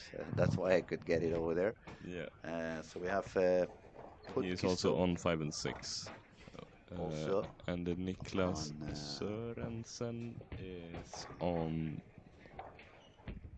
He was on 13 and 14 last game, I think. So he should be somewhere around there. Yeah, he is with Kyle on 17 and Oh, true. 18. Nicholas is bowling with Kyle, And so then we he's have also on Ethan 17. Fiore on 644. And I think this is going to be. Ethan, we're not Yeah. gonna really follow. No. People can follow Ethan. Ethan is already on the final, so let's Yeah. focus on those who still need to get their spot in the final. And Elisa Hiltunen, 211, 225, 204, 40 over after three. That's really good for Elisa. So And, far, surviving the early transition. Let's and see if we can find where Elisa. I believe she was bowling with Robin. Yes, yeah. she's on lane 18. And she needs 1228 as it stands right now to make the cut. She's more or less in the same spot as Kyle. Pretty maybe needs a little bit more than Kyle to make it into the girls' top two. She actually needs Oh, she's in at the moment. 580. Yeah. No, 590. Yeah. 590. Exactly. So a little bit short to 200 average on the next three. She would be making it into the final. And who else was there on the? We also have, I think we have There's Emil another Svensson Emil 637. 37 plus. I'm not. We can see if Emil does a good fourth game and he jumps a little bit up, so we don't Yeah. have to follow that many people. The other one who we are gonna pay attention to is Megan from Denmark. She's also over par with 617. So that means if she repeats those 3 games of 617, she's also going to make it into the girls' spot. So let me write down Megan. Let's see if we find where Megan is bowling at the moment. Yeah. Megan DK. Megan DK. But with that, I'm gonna say I'm gonna thank you for tuning in, No, thank listen you, to buddy. me. It's a So pleasure always to spend some time with you and to be on the streaming together. it's been a pleasure. I found Megan. She's That's on lane perfect. 13, so now I Yeah. have everything more or less So we will under see. control. We will see if I'm gonna be on the mic anymore. But if I'm not, I want to say thank you for letting me commentate with you this week. It's been a pleasure. It's been super fun, buddy. I just hope you carry on your progression as a young bowler and Oh, thank keep you, thank you. carrying on. And especially that it was very good for you on that Kegel seminar with Christian Jonas. That's going to help you in the near future. Well done by attending. That proves how smart you are. And I wish you the best, buddy. Good luck. Thank you very much.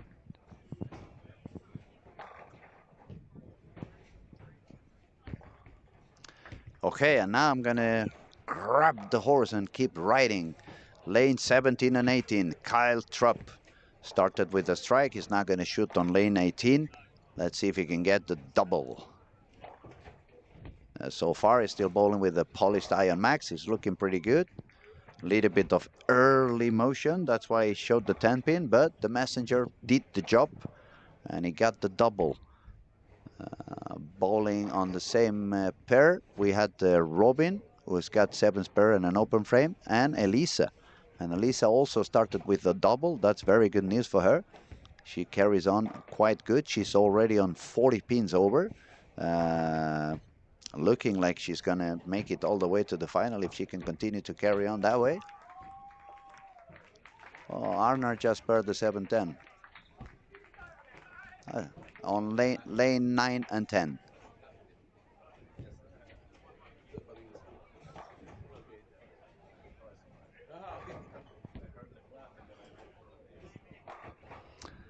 We have a bit more of a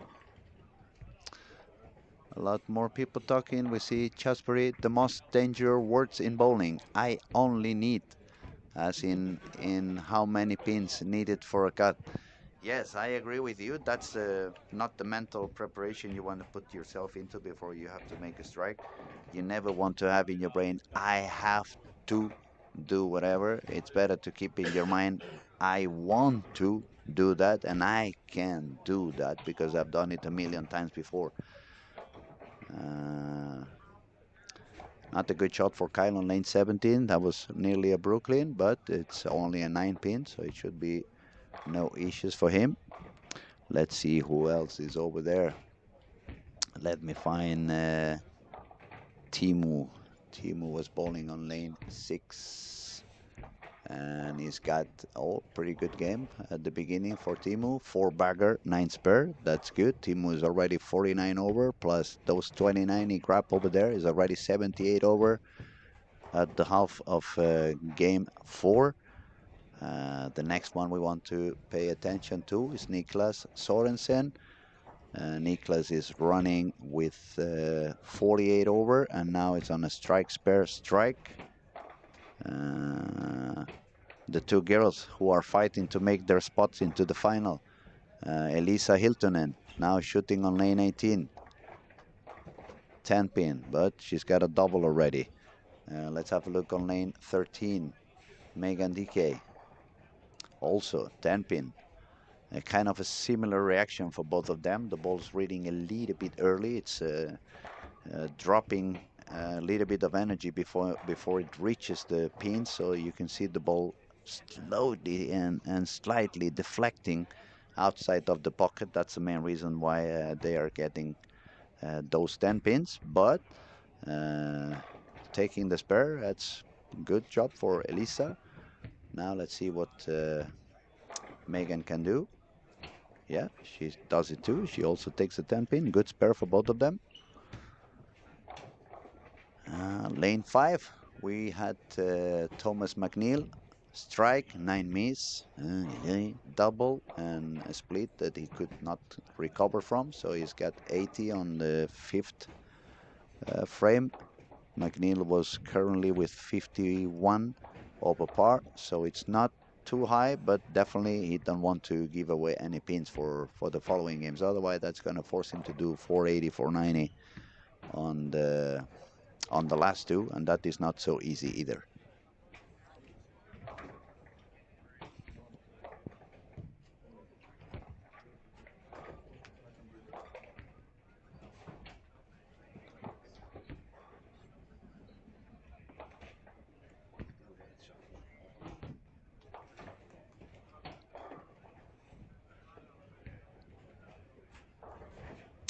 Okay, people still above par. That's doing okay. We have Don Harding, who was 14 over in a four-bagger and just one open frame. Marcus Johnson, 28 over, a triple and a double, also with an open frame.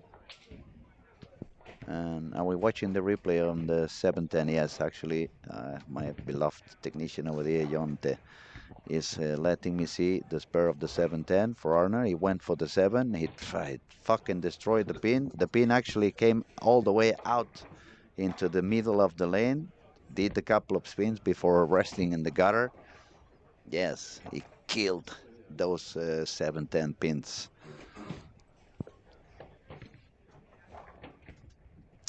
I guess that doesn't count like sparing the 710 on TV, right?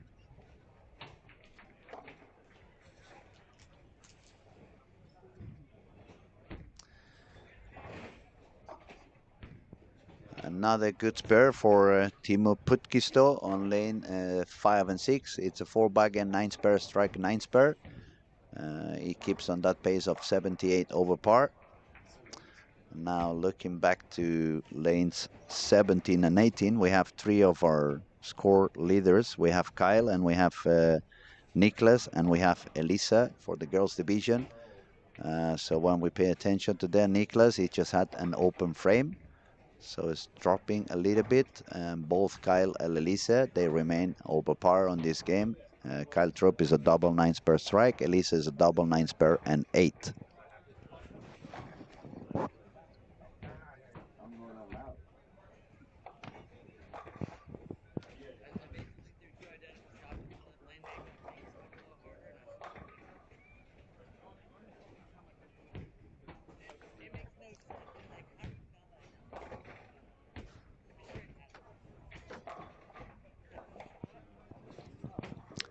Okay, if I look around, people doing a few strikes, not that many.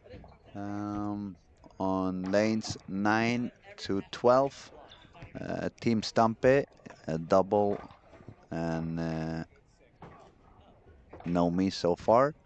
On 11 and 12, we find Carl Eklund and Ethan Fury. Carl is with a triple and no mistakes. Ethan is with a double and no mistakes. On lane 7 and 8, we have a double and an open frame, but then 4 in a row for Chase. Dominic Barrett with the triple. We just burned the 5-6. Kind of a baby split. Thank you, buddy. Lane 7, we have Florentine with a triple. Lanes 1 to 4, nothing really happening.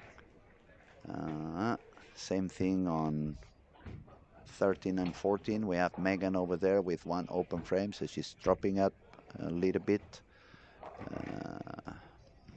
Kevin Mellin doing okay on lane 16, but Kevin was not having the highest of his scores. He was below par. Quite a few strikes on lane 19 and 20 also for Oli Lislian. Triple and a double, and UC Lane with a double and a 4-bagger. Both of them, though, have an open frame. Same thing for Marcus Johnson, triple and a double, but 2 open frames. So, as I was saying before, now it's very close to the end of the qualifying round, so we want to pay attention to those people who really have a real chance to make it into the final. We are on game 4. 5 and 6 is going to be turbo, so we're going to look around to see if somebody can make a 280 game and find their way into the finals by the turbo. But those who really have a chance at the moment is the leading squad at the moment, Kyle Trapp, 127 over. Kyle is now bowling on 17 and 18, and he's got a double, nine spare, and a double. Robin is also on that pair. He's got one open frame, but a double on lane 18. Bowling with Robin, we find Elisa. Elisa was currently 40 over, which, if she remains on the par on the next three, would give her the lead on the ladies division and a pass or a gateway straight into the final. Elisa so far has got a double and a couple of spares, and a strike on the fifth frame. She's going to try to get a double to increase that scoring pace a little bit more and feel a little bit more confident for the last two games. Megan on lane 13, she had one open frame and she just missed a single pin, so she's dropping down a little bit. Not good news for her. Megan was a little bit lower, still above par. She was 17 above par, but with the game she has now, she would be 10 under par. And she would need 440 on the next two games to become somewhere in the top two on the ladies division. Doing quite good. We have Chase Nadeau, who's going to shoot with one more strike. We're going to have a 256 perhaps. Yes, he gets the strike, so it's a 256. And a very special guest all of a sudden. Yes, we have to go. Give me a second. You can grab this one over here. Gotcha. Sound. Thank God for that. I'm a DJ. I know how this one works. So no problem. Thank you, buddy. Appreciate. Okay, I'm gonna let you introduce yourself. I'm just gonna say you have a very familiar face. It's one of those faces people see week after week after week on the tour. Just don't have the familiar mustache right now. Yeah, I'm Brett Spangler. I'm the tour rep for Motive Bowling. Just enjoying a week or two here in Helsingborg. Welcome. It's Thank nice to have you here on the streaming. It's going to be nice to talk to you. You can give us a lot of information, and especially the perspective that bowlers we don't really have exactly. Your job is quite demanding and quite important at the moment, I believe. Oh, you're putting the pressure on me now. You know, I thought we were just gonna sit Oh, in here and tell jokes or something. I they don't know. told you it was going to be easy. No, I'm not easy. I'm never easy. I'm always going and drilling a little bit deeper and deeper. But honestly, I believe the job you are doing on the tour, it's super important. Oh, thank you. The game has evolved into a lot more complex than it was 20, 25 years ago, even more 30 years ago. And now it is necessary for the guys to have people like you in the back helping them to see something that they may not be seeing due to the position they are on the lanes on. You have a lot of pressure. You have to focus on your shot, your technique. So sometimes some small details may slip away.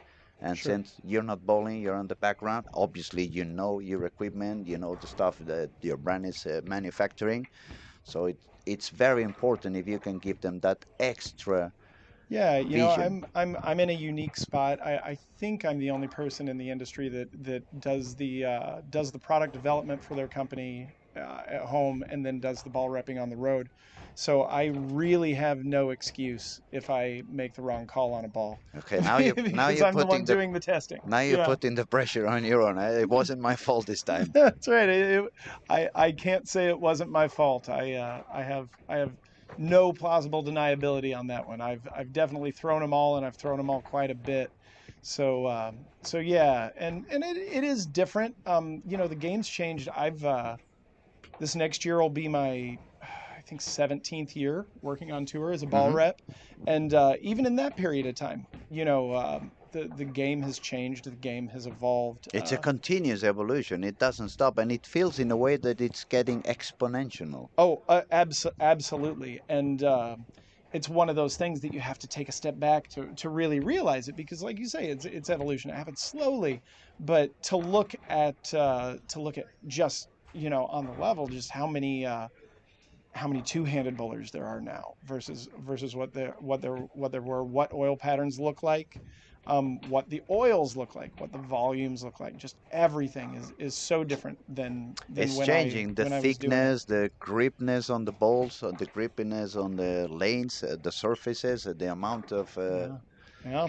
of oil they put on the lanes. I mean, if we go back 20 or 40 years It's what ago, makes people who have sustained success on tour just even more impressive. I see on the second screen Dom Barrett. You know, Dom has been successful through quite a few phases. I mean, he blew out his 40th birthday candle this year. I don't know I if he know. wants me to let that cat out of the bag, but he's somebody No, who's been doing it for 20 years, and 20 years across that time there's been a lot of change in the game. And you know, you think about what somebody like Chris Barnes, Tommy Jones, those guys, they just, you know, they figure it out, they adapt, and they continue to be successful.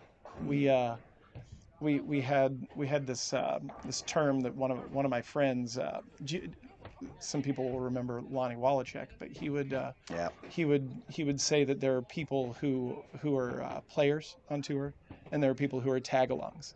What he meant by that was there are people who what they do is just what works right now in the moment, and they're fortunate.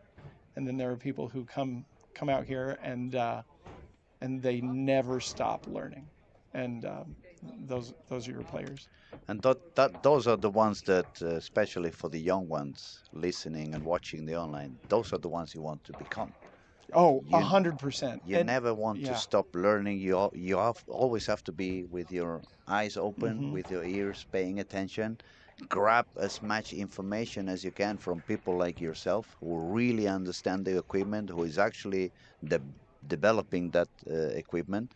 and be And working in between events. You know, I'm looking at Kyle Troop, who's striking a ton right now. Kyle won his first tour title throwing a motive ball. People might not remember that, but if you put that Kyle who won his first title on this pattern, he would not have a good time. But Kyle's continually learning, continually getting better, and so we see him here. oh, he's rocking, He's bombing them. especially now. He was 127 over after three.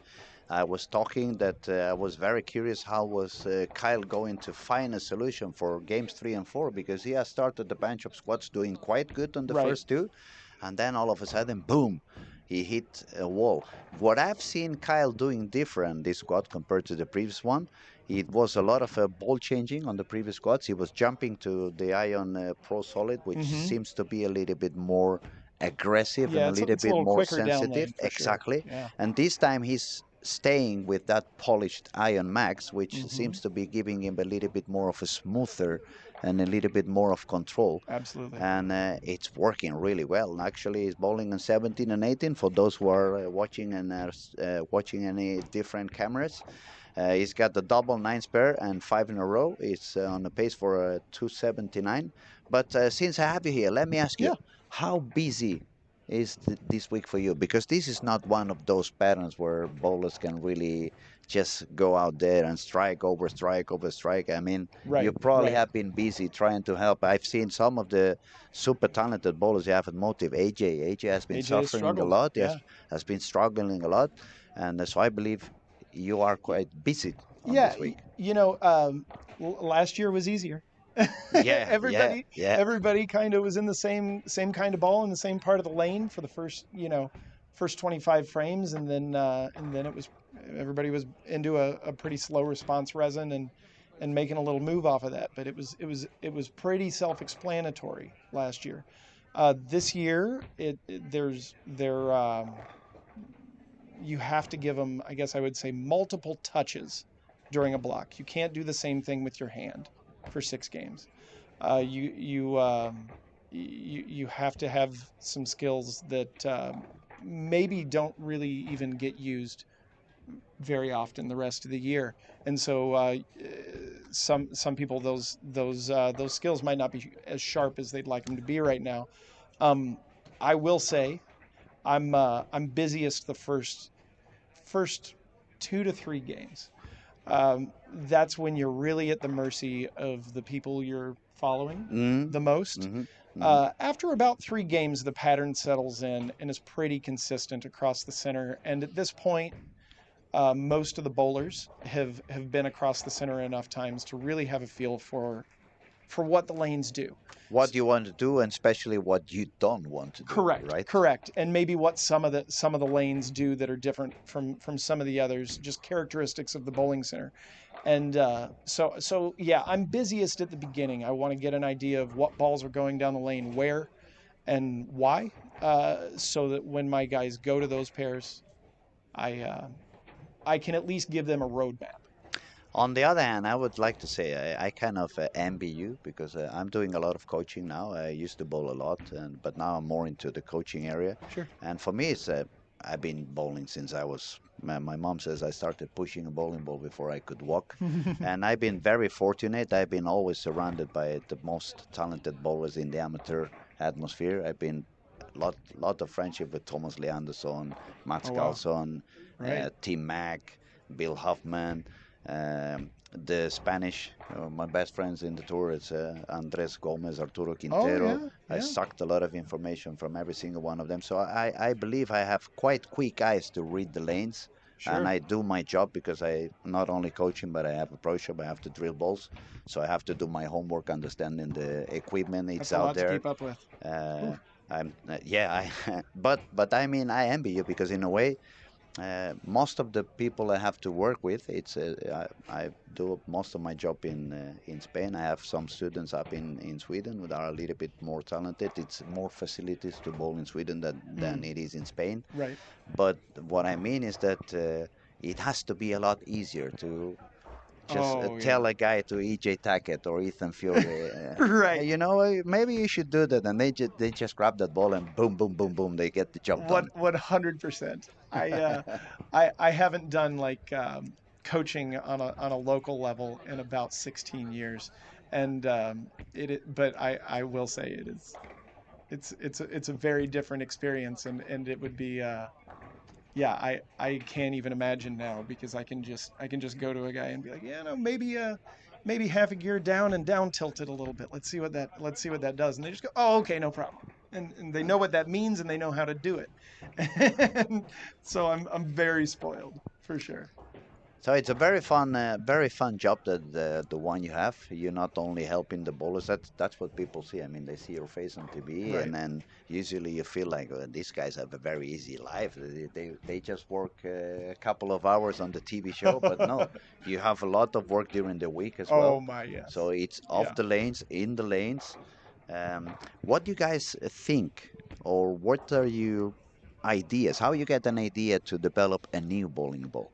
Do you have like a goal? I want to try to achieve that, and then you start working until you get there, or sometimes Mm, you just get an inspiration and boom, you have a complete different sure. ball showing up, and then look at what we have. Sure. Yeah. So a little bit of it's the business side. We have a release schedule and our distributors expect certain things.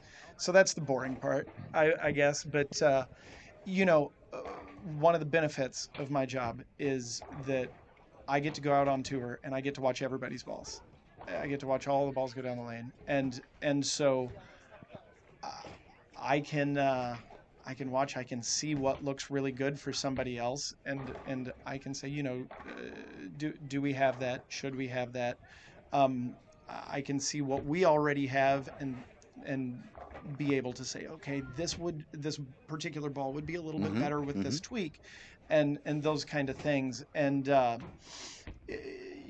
fortunately, we do all of that stuff in house at Motive, and we're one brand, and it's a family owned company, and so I think we're able to make adjustments and move on stuff a It, little quicker that way. it's a very nice company, I must say. I met the owner and Oh, Scott. yeah, and the manager back at the Ball Expo in Las Vegas. Oh yeah. I was there, I'm and certain you got a hug. yeah, He yeah, he absolutely, Scott gives out the absolutely. hugs. Scott was, and he explained a lot of interesting stuff. I remember you're not that busy anymore now. The factory in Mexico is working well for Brunswick. You don't have to do their course any longer. Yeah, yeah, yeah. I came on with the company in August of '09, so I guess I missed that period of time that they were working with Brunswick by Hmm. 18 to 24 months, something like Oh. that. I was just a little bit behind it. I was the first motive hire. Everybody else who was there was there before we were motive. Uh, to continue on that topic, because I find it super interesting. Maybe it's because I said I've been in the game for so long that it's some things that make you very curious. Um, why would you say that no brand out there has managed to produce a similar type of urethane as Hammer produced on that one? Because it's not only Motive, it's not only Storm, but even their other brands have not really released anything similar to that. And on the other hand, um, some balls you had are super successful. The Venoms, they work Right, on. I have right, so many customers down there in Spain. They love every single Venom you release. Uh, and then, for example, all the balls on I bowled for Storm, and how come there are some balls that they are staying there and there's no way they can find some replacement like for the Phase 2 or the IQ Tour Original or even the High Road. What can be the factor that some ball all of a sudden it becomes so good that mm, even with all the evolution we see on the game, and we're talking about different oils, different shapes, different thickness, a lot more two-handed bowlers, so right, the traffic that we get in the lanes today compared to 10 years ago is right. completely different, but still there are some balls that are working for years. So not about one specific ball, but why you think that sometimes we have one of those balls that lasts for so long? Sure. Well, I the urethane one. I'm not going to touch that part of the Hmm. question. No, no, but I out of curiosity, that's but why I the other said ball, even yeah, phase but the two, other IQ balls, tour, or yeah, the other stuff like that. balls. There are a handful of them. You know, they have Storm has, like you said, I think the IQ Tour, the Phase Two, On the high road, and probably. the Hmm. high road. We have the Jackal Ghost and the Venom Shock. Um, I my suspicion is that if you looked at a few of the uh, quantifiable metrics Hmm. of a cover stock, you know, you've some of the basics. You've got hardness, you've got absorption, you've got RA. My guess is that if you looked at all five of those balls across those three metrics, you've got balls that were ahead of their time in that they were probably pretty soft for what was allowed. They probably and then they probably either absorb oil quickly and have a high RA, or Hmm. have a high RA, what one or the other, but probably two of those three metrics. I'm guessing all five of those balls probably check those So, boxes. so definitely, Um, it's more about the cover stock than actually the core. it's 100% more about the cover stock, yeah, and it's about uh, as the game's evolved. I think all of the manufacturers have become aware of some components of cover stock technology that are vitally important. Hmm. And I think there were some shells out there 10, 15 years ago that were already doing the right thing. And that's And what we kept them alive. and maybe we didn't even know that they were Mm. why they Mm. were doing the right Mm. thing then. Mm. We just made them. I mean, I can speak for us that we knew the Venom Shock was good. Hmm. We had no idea how good when we made it. We had no idea that It would we'll say fit. these five or six things that we keep an eye on now, Hmm. that it checked all those boxes already. So it was just ahead of its time, and that particular one was kind of a happy accident. And now the thing is, or I guess the question would be, why is it so hard to achieve that more often? Is it because, and not only Motive, because we see that on every, absolute every brand, is it that we are releasing way too many balls, so it's difficult to maintain that high class Mm. quality, Hmm. absolute marvelous, or is it just because it's really a lot of things you need to consider and it's not really easy to Yeah, find there are so many things that a go into mixing it, of right? chemistry that okay, it's not as easy as cooking a pizza, and we Yeah, can get a good pizza day after day after day, yeah, even if you've we got change a couple of materials, you've flavors. got core, you've got color, and then you have things that are almost out of your control, like for the Venom Shock. We were a very small company at the time. The week that that ball became available on tour, EJ Tackett bowled for the title at the Masters Hmm. with it. Um, a ball that comes out in, if the Venom Shock comes out in July of that year instead of March, right in the heart of tour season, to make some shows. Does it catch on?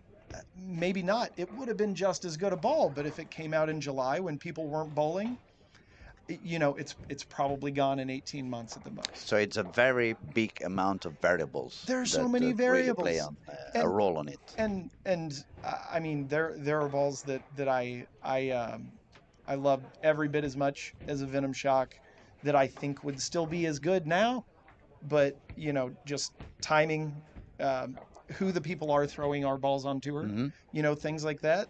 Maybe just the look of the ball, right? I mean, some balls they just aren't as pretty on the Yeah, so shelf. yeah, I have some customers like that.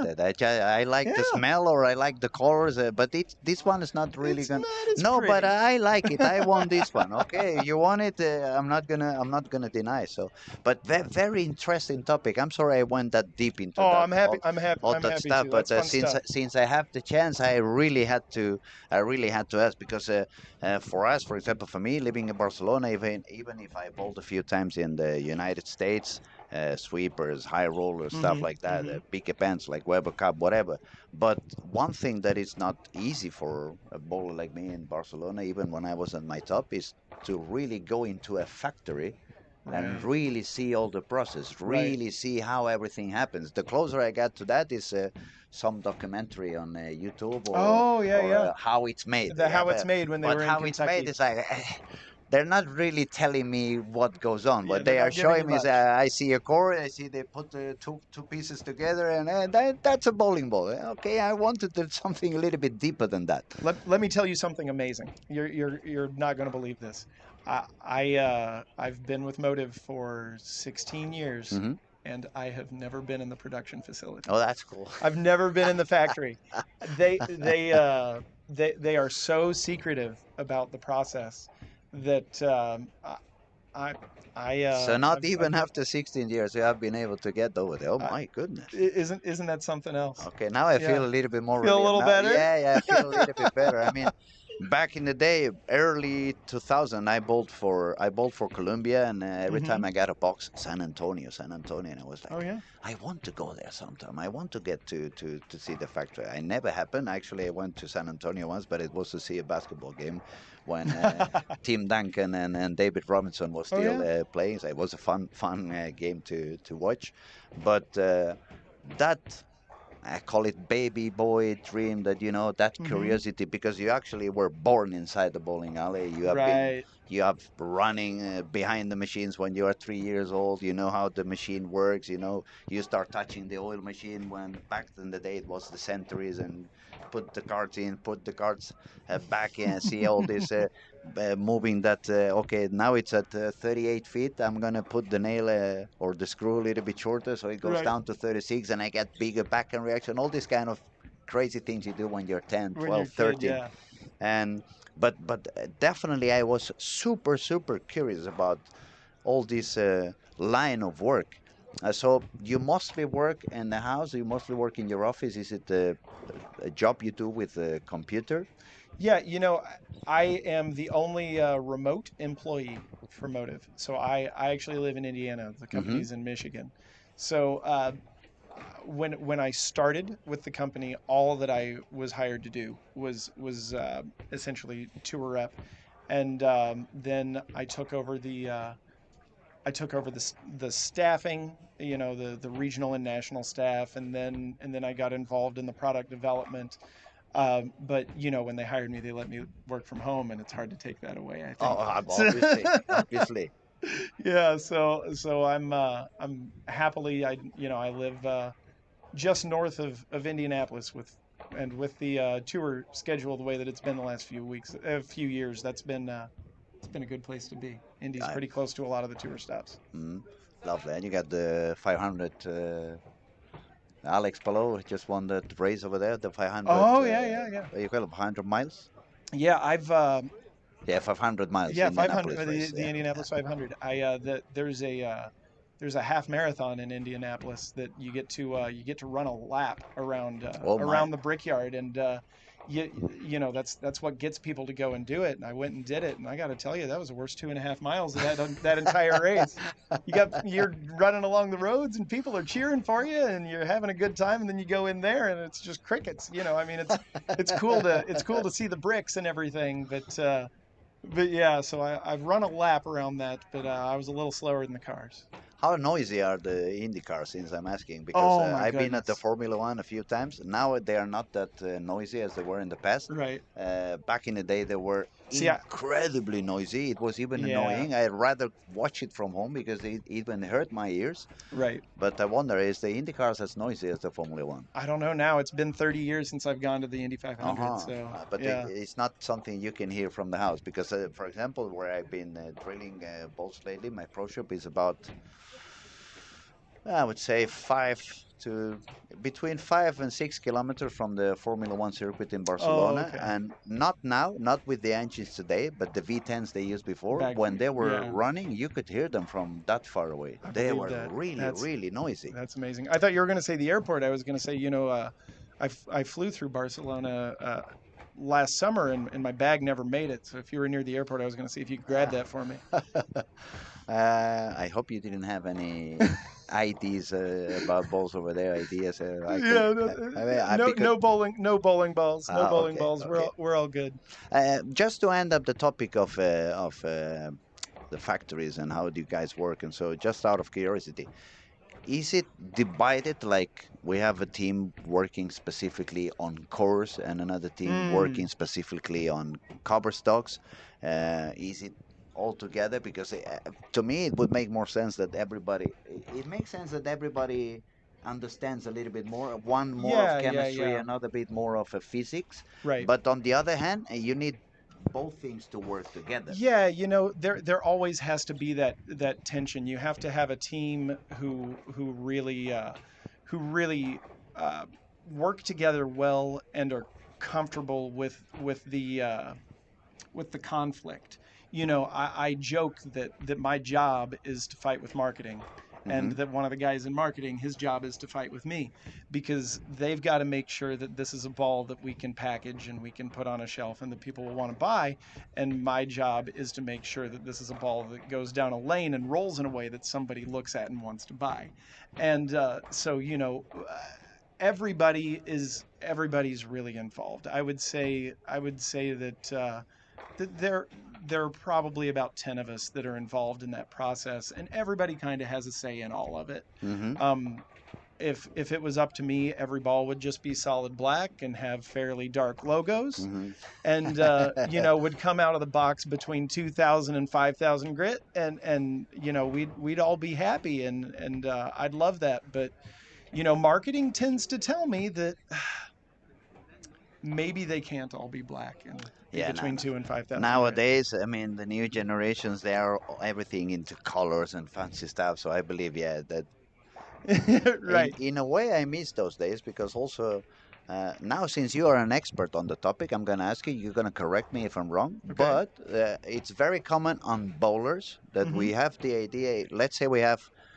It's not going to be obviously the exact same cover stock because since we're going to put different pigmentation on there. But if we had the Absolutely. same cover stock and the same core, is it really like we feel that the darker one is gonna go a little bit longer than when you have like clearer colors? Um, We say that a lot, and there is something to that, without giving too much away. information. Okay, Yeah, I without giving understand, of without course. without giving too much Just away. go as far as you can. I don't want to put you in trouble over there. For sure. But I will say that when we plan balls, we've got our ball chart with what they're intended to do. There are certain colors that are absolute no goes. Do not use this color in this part of the ball chart, because we just know that if you want the ball to go a long way down lane, and make a nice motion down lane, you're probably not going to use a lot of fluorescent colors, for example. And if you're gonna want a ball that really sticks to the lane early and goes forward, let's not use some of those darker colors, because we need to save those. We need to save those for the balls that get down lane and hook. You need to have the fancy colors for another one. Yeah, But yep. you said enough. I Yeah. thank you so much for saying as much as you have said, because it gives us a lot of Oh, information, your your perception is 100% correct, though. a lot of understanding. But for me, as I said, it's not only that we bowlers Hmm. between us, we have, it's one of the topics we talk from time to time. But since your motive, I can talk on the storm balls I've been throwing for quite a few years. Right. I'll put you an example. IQ Tour Pearl 30 anniversary, which was Hmm. the dark one, the black one. Hmm. Then I throw, I think I drilled 3 or 4 IQ Emeralds. It was also the RS2 cover Right. stock Pearl. Right. This Right. one was dark green. Then a couple of years ago, I drilled the IQ Pearl Ruby. Right. The three balls have the same core. It's the Centripetal 3. The three have the R2S Pearl cover stock. At least similar Or, materials. Yeah. that's Yeah. what the box said. Right. Or that's what the box said. Yeah. The finish is the same one, Pearl for all of Hmm. them. I did myself extra polish because we bowl in quite dry lanes in Sure. Spain. So Sure. actually, long time ago, I discovered a polish for cars from 3M Uh-huh. that it seems to give, I would say, I know which one you're talking about. and that one works amazingly good for me. You remember a ball? I believe you were already in bowling. You remember when Ebonite released that Omega LM, Yes, the we acrylium stuff? That Omega yeah, LM, I do. nobody could get that ball polished. Right. You remember Michael Sassen Mm-hmm. from Holland? He was Yeah, the gold medal in 1995 in Reno. We bowled of course. together in the International Barcelona Mm-hmm. together as a doubles. And one of the years he brought that ball, and Mm-hmm. he was like, he saw mine because we happened to bowl for every night Sure. on those period. Mika Koivunen found that contract for me, and he saw my ball. Is like, what did you do to that LM? How is it shiny? How is How it did you shiny? do that? There I've were been always those trying balls. everything back in Holland. They Yeah. had that squeaky clean that went all the way up to Yeah. Oh, yeah, yeah, yeah. 5,000. And he was like, mine never gets polished. I said, "Ah, give it to me. I have the pro Mm-hmm. shop upstairs. Let's go for the Right. 3M." And that Right. 3M managed to polish the. So I've been using that one for long. So what I'm meaning is those three different IQs I was talking about, Yeah. I had them all under that polish. Mm-hmm. But the red one, the Robbie, was gripping at least a couple of feet sooner. Sure. And the numbers were the same ones. I mean, no one else was drilling my balls. I knew the numbers. I did the same Right. layout. And okay, maybe, of course, it's not exactly the same top weight. Maybe the pin distance from the center of Yeah, but gravity is slightly different, but mainly it should have been a lot more similar one to the other. sure. And that's why I really wanted to ask you about Well, the but pigmentation. well, and we're talking about in this sport, 1 inch of hook, left to right, and 4 inches front to back Front to back, yeah. is a massive difference in ball motion. Yes. And so it's no surprise that if you change any variables in a ball, that you're going to see a very different ball. And that's a hard thing to communicate to casual bowlers, because they'll see, like, for example, we just came out with a Primal Ghost, and we already have a ball that has that cover on it, exactly that cover in those colors. But we're talking about a dual density core with a 255 RG and a lower differential versus a 248 RG and an ASIM. And to explain to them that, like, 2 feet and three boards, that's a 10% Yes. change in ball Yes. motion.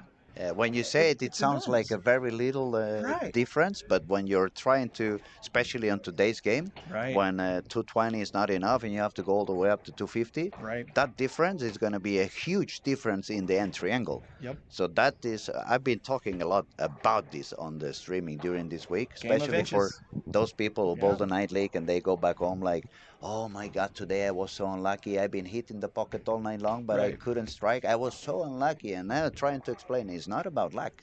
It's a Right. matter of carry. If you don't have the Yep. right angle, you're not going to carry. It's all about luck. What could the lucky Larsen Of could course, say this about it, guy. right? Of course, this guy.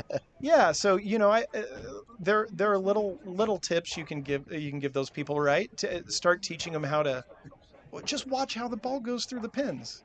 Even before you learn how to read ball motion, just watch how the ball goes through the pins, and learn how to make adjustments off of that. And maybe your quote luck gets better once you start realizing what goes on what's down going there, on down what there. goes on down there. Yeah. And nowadays, we have no excuses because we have a lot of technology. We Oh, can absolutely. download any video from any professional. You can Mm-hmm. pause it, you can put it on slow motion and Right. really see, okay, why was that 10 pin standing there? And most of the times you can actually see how the ball deflects. Oh, and even when you're bowling, use what information you have in front of you. Most of these scoring systems will now tell you your ball speed. Maybe that number isn't accurate, but it's consistent. And so if you keep an eye on that, hey, why'd that ball hook so much? Maybe I threw it slower. Take a look at that. Keep an eye on it. Keep an eye on what the other people on your pair are doing when they're bowling and how they're influencing, your environment. But yeah, they're just use what's available to you, I right? would say help people be a little smarter with the information they have available. Just be Because, more aware. for example, I have a lot of students and even up here, they watch absolutely every PBA show.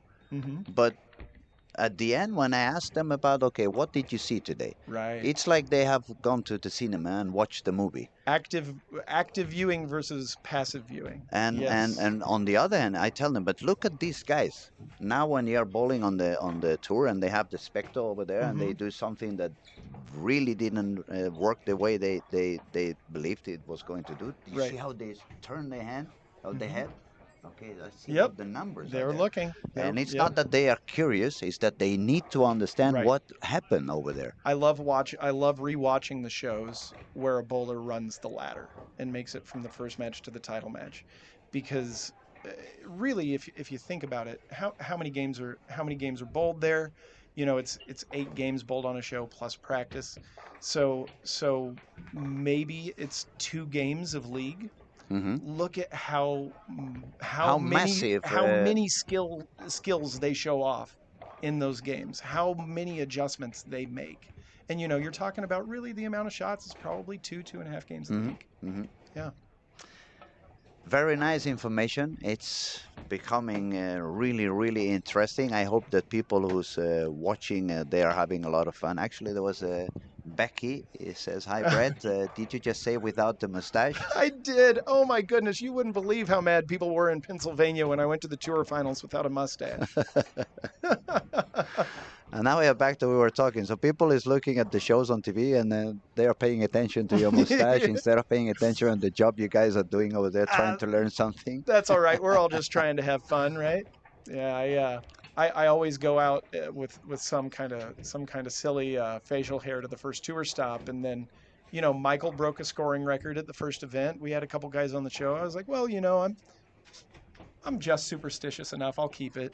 And then we Hmm. won the next 3 events, and thought, well, okay, so we're keeping this until the tour season's over. Okay, that's something new. I have heard before about superstitions between bowlers, but I have not heard about superstitions about ball reps. Yeah, I mean, if things are going well, why change something that you don't have to? Okay, so next time I'm watching some TV show and some of the motive guys doesn't do well, I have to pay attention May, into the maybe next one. my Let, head will be shaved the let's next see week. what did it do different this time. Change of box. Actually, but that's very funny. You remember that commercial that Mike Colby did back in the past? I loved that one. Oh, okay. When he said, every time I bowl, I use the same pair of socks. Every time Oh, I I remember bowl, I that one. use Yeah, the yeah, same yeah, yeah. underwear. I use the same shirt. I have breakfast at the same Mhm, mhm. restaurant, blah, blah, blah. And I use a different ball, Right, but they're all from the same brand. right. I That remember one that. was one of the best bowling commercials I remember I seeing like in my watching life. the I like watching the old shows on YouTube and seeing some of those commercials. That's good times. I love that bowler, by the way. When I was a very young kid, my Yeah. hobby, it was one of those that I Indiana. enjoyed a lot. Yeah. How elegant was he? Right. Right. As a lefty, I agree. I enjoyed watching Mike a Some lot. of the best bowlers ever, they have been lefties. What about Earl Anthony? Yeah, I guess he was all right.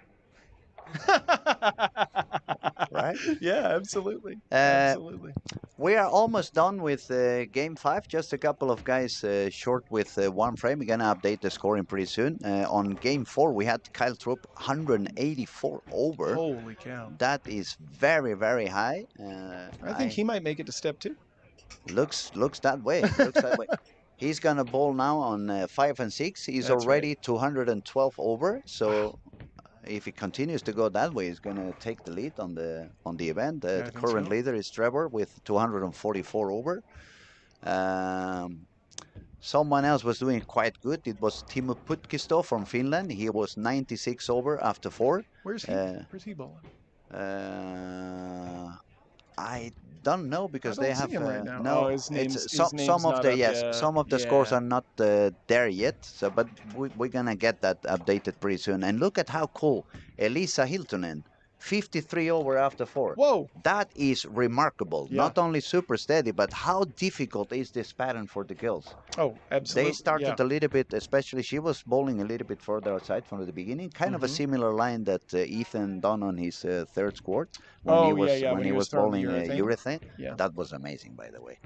I He's mean, remarkable. I already The fact that we've been here this long and we haven't talked about him seems wrong, but yeah. probably because he left me speechless. I can believe that. I said the other day, I don't remember who I was talking. It's been a bunch of guys coming over here. I'm not sure it was Andrew Anderson. Probably it was Ryan Barnes or I don't know. It's been a bunch of you guys coming by, which I truly appreciate. It's making the broadcast a lot more fun and a lot more interesting. But I said as a coach, Yeah. of course now I have a lot of people that wants to bowl two hands. Right. And in a way, it has felt in me that we need to learn more about the two hands. It's something so new. There is no Right. really a solid school behind. Right. And when I said this, when I saw that show that Ethan bowled against against EJ with the EJ, roll off. Yeah. when I saw it and he was doing those three steps Right. in my head, as soon as I saw the first shot he did, it was like, That makes so much sense. finally, Yeah. somebody matched the old school, Yeah. kind of elegant and Oh, yeah? beautiful with the modern bowling. Right. And I paid a lot of attention to what he was Mhm. doing. It kind of made it even more clear. Okay, this is the path I want to take into the two-handed coaching. You know what's fascinating, and after I tell you this, you won't be surprised. He and Trevor have the same coach. The same guy developed their Really? games. Okay. And if you watch them, I know Ethan's a two-hander. Their swings are similar. Mm-hmm. They have those long, effortless swings, long flat spot. They get into the line. They use their legs really well, but Like we said back in the day, go down like an airplane. like an airplane landing, deep knee bend. If you look at their games and don't think about the fact that Ethan's It's left one or hand is two. on Yeah, the ball, yeah. you can really see that you can see what their coach values. You can see what he was trying to develop, and you know Ethan's rev rate when he was a teenager, which I recognize was a year ago, but a couple of years ago, Yeah, yeah. when he was a younger teen, his rev rate was like 550, and he generally threw the ball at about 18 miles an hour, where he's usually quite a bit softer than that now. Because that wasn't what his coach thought would be the most valuable of his skills to develop. Um, so yeah, Ethan has this beautiful, simple, elegant is a good word. Simple Game. Yeah, well, it's simple, but yeah, he's unbelievably versatile. As this was the first year that I got to work with Ethan, and I had actually worked with his coach before in the past. He had worked with me when I bowled on tour for a minute, Mhm.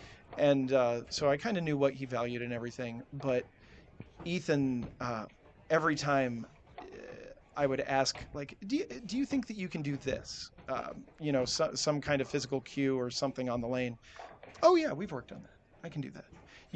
There was about one thing that I can remember that I asked for that he said I'm not real comfortable doing that, and so I'm sure you can guess what he's worked on since the tour season ended.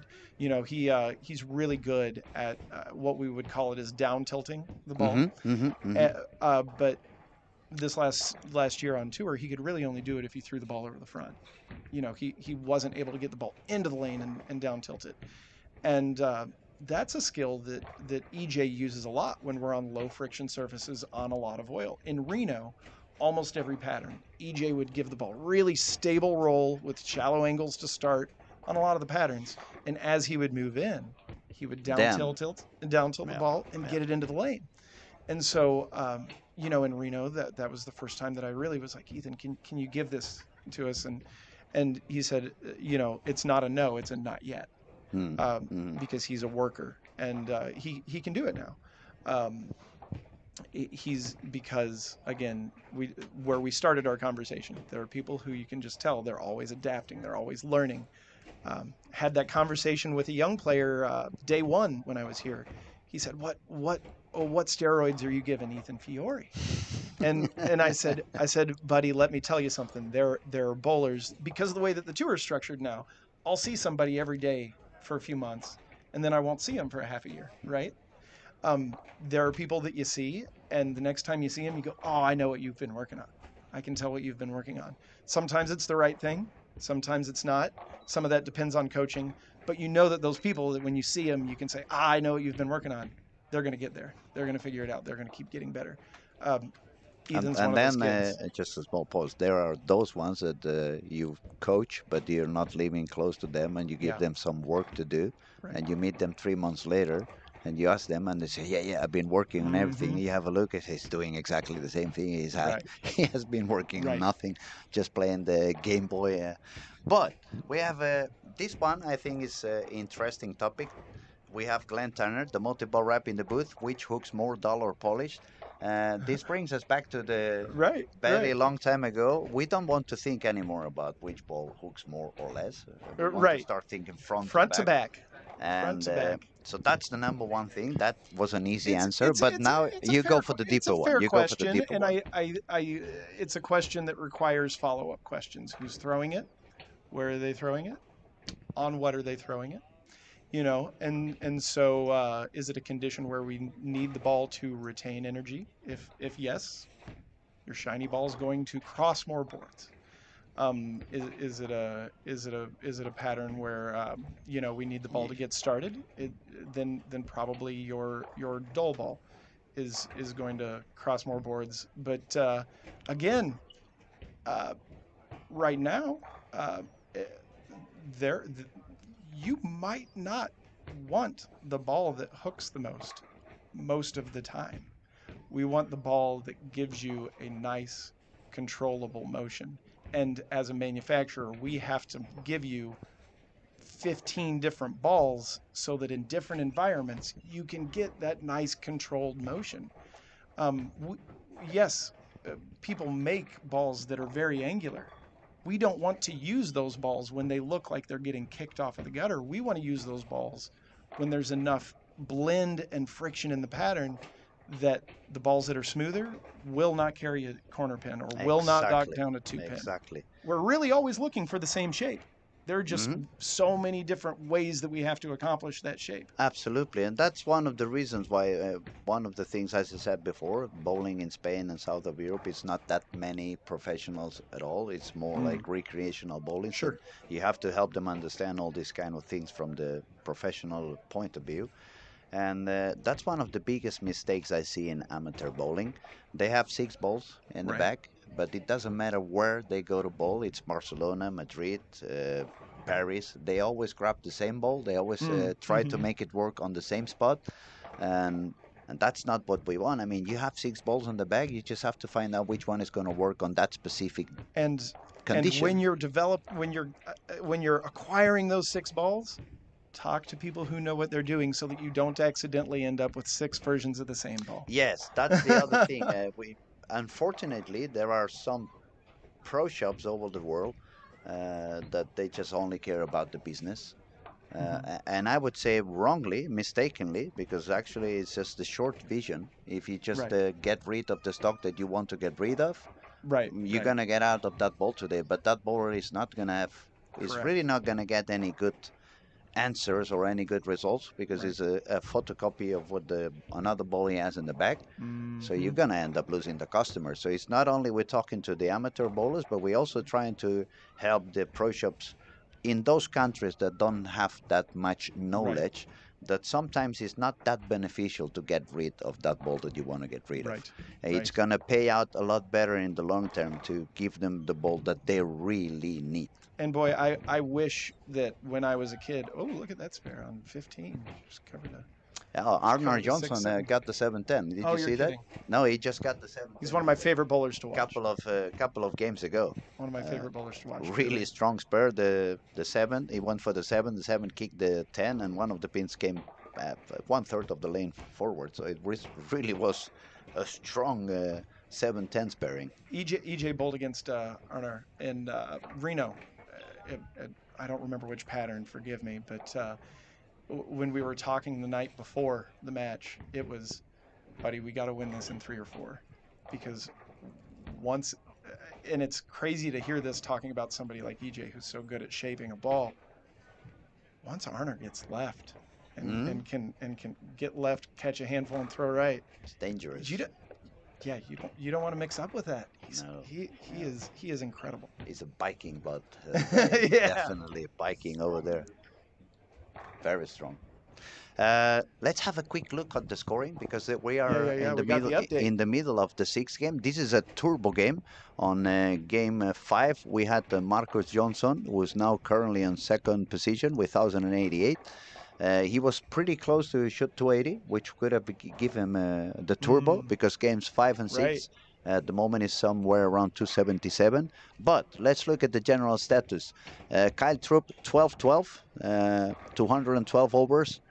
With just one game to go. And where's Kyle at the moment? Lane 5, a triple and a double. Yeah, triple spare. So he's So, got 260 left. yeah, it's looking pretty good. Then on the same camera, we have Marcus Johnson with a spare 4-bagger, and he just spared the split. So Marcus is also looking pretty good. It looks like we can have Looks like we have about 7, 8 players maybe who, with a big enough last game, could. they could have it. Well, we can skip Ethan because Ethan is already Oh, good point. Yeah, inside. Ethan's already snuck in there, huh?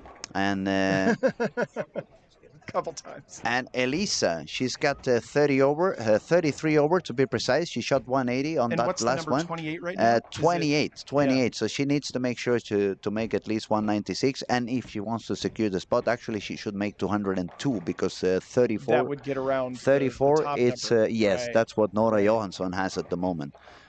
Very strong performance anyway, because she has been super steady. The highest game is 225, so no really one of those 260 that can give you like some kind of a room in the back for if you get in trouble. She's bowling now on lane 10, 7 spare, 9 spare, 9 spare, 9 spare.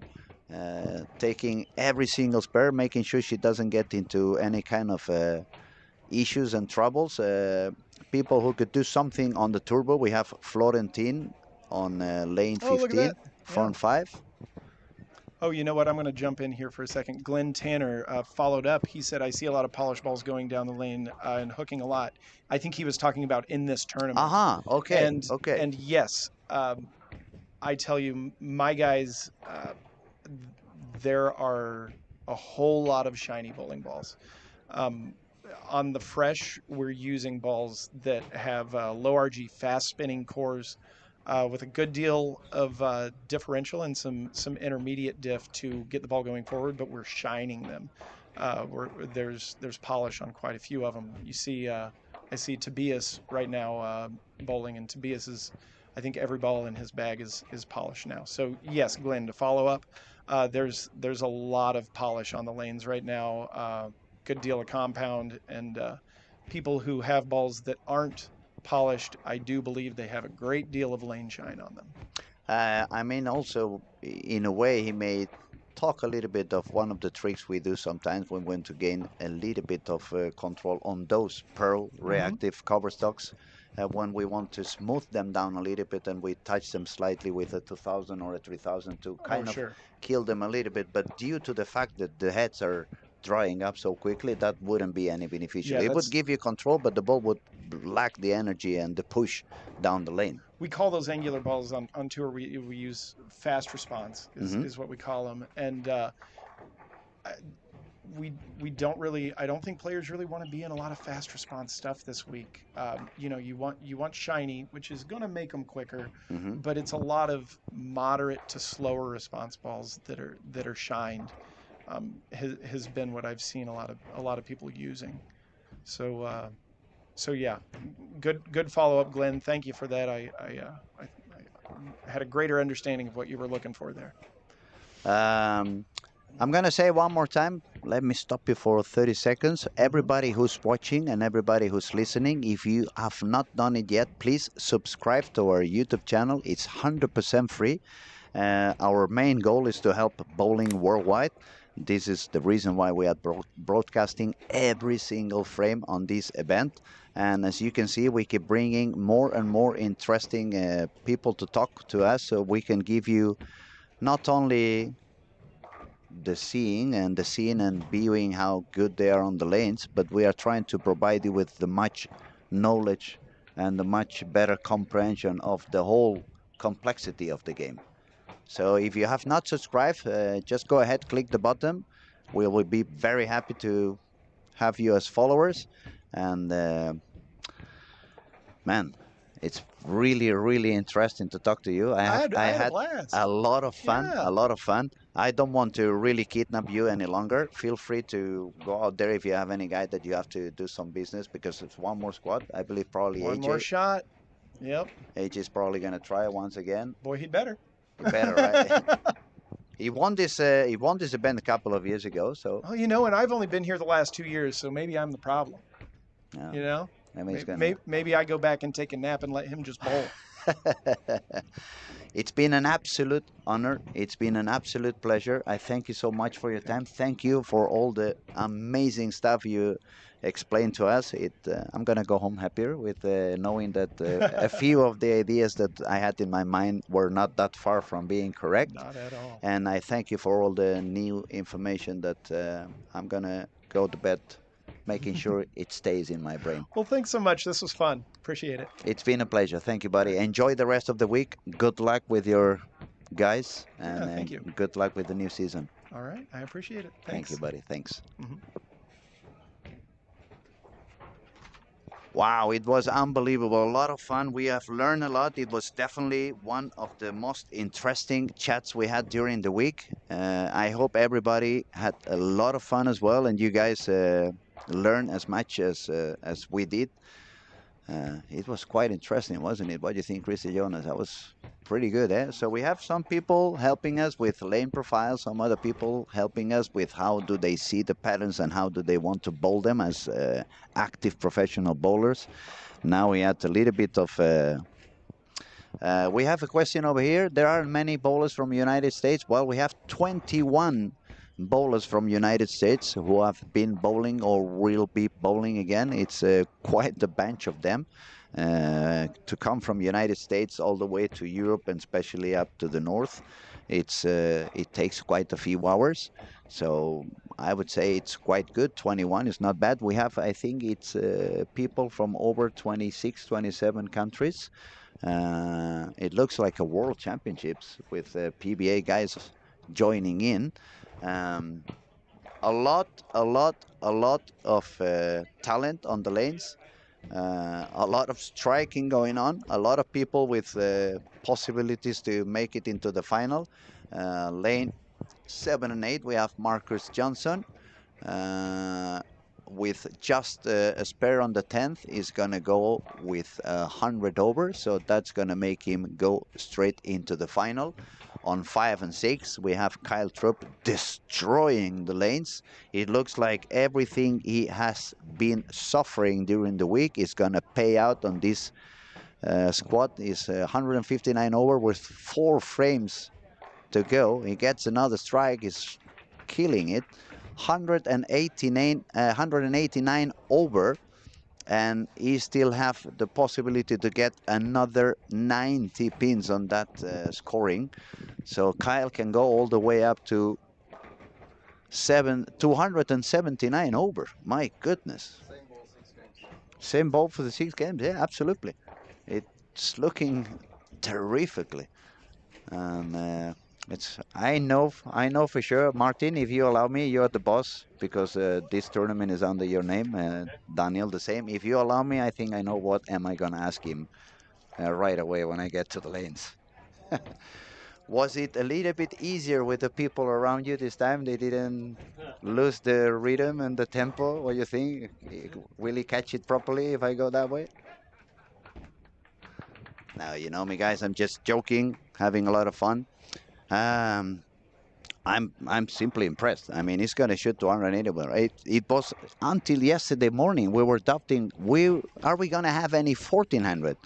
Then we got 1400 yesterday, 1400 today. We're gonna go so close to the 1500s now. I guess they had more Red Bull than I did because otherwise, how can you score so high all of a sudden? Good game plan. Good game plan. Definitely. He got the job done. Okay, Marcus, he got the strike on the 10th, so Marcus is also going to go pretty high on this squad. He's already in the final, yeah, absolutely already in the final. He gets another one, so he's going to go all the way to 1320 something. That's more than enough to make it. Actually, with that higher score from Kyle and so, it's going to be interesting to see also what's the cut for step 2 in the finals.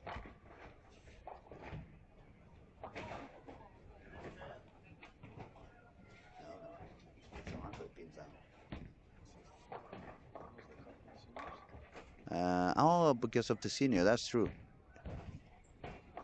The seniors was no 1193. It was for Oscar Brostrom, so he's gonna run a little short for Ian Robinson. We're looking at the people above 50. We remind you, it's two of them making it into the final. It's two under 21. It's two ladies. By the way, where did Elisa go? Elisa, ooh, couple of two open frames over there. She's dropping down. 134 on frame 8. If she strikes out, it's going to be 194. And Elisa had, can you give me back to what Elisa had after 5 games? She needs to go, she needs to go all the way to 28 over.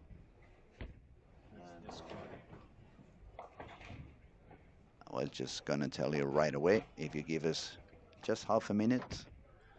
Elisa was having 33 over, so she needs 196 actually, and she can only go all the way up to 194. It's not going to be enough for her after such a long day in the office.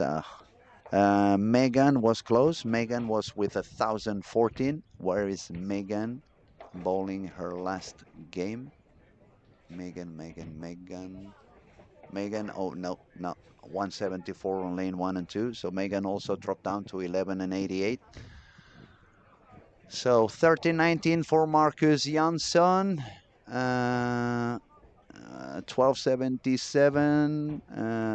Timo from Finland is going to shoot 1307 on lane 17 and 18. That's going to be also good scoring to get into the final. And Kyle is on the 1460s.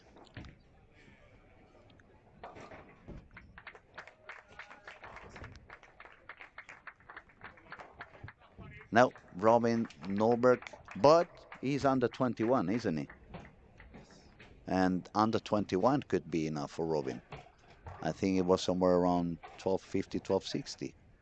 It's a lot of things happening. Excuses that we are not, or excuse me, in this case, I'm only having the microphone myself. It's a lot of things happening. We're trying to see how many people can make it through the other gateways. Robin Norberg, he needs to score more than 1253.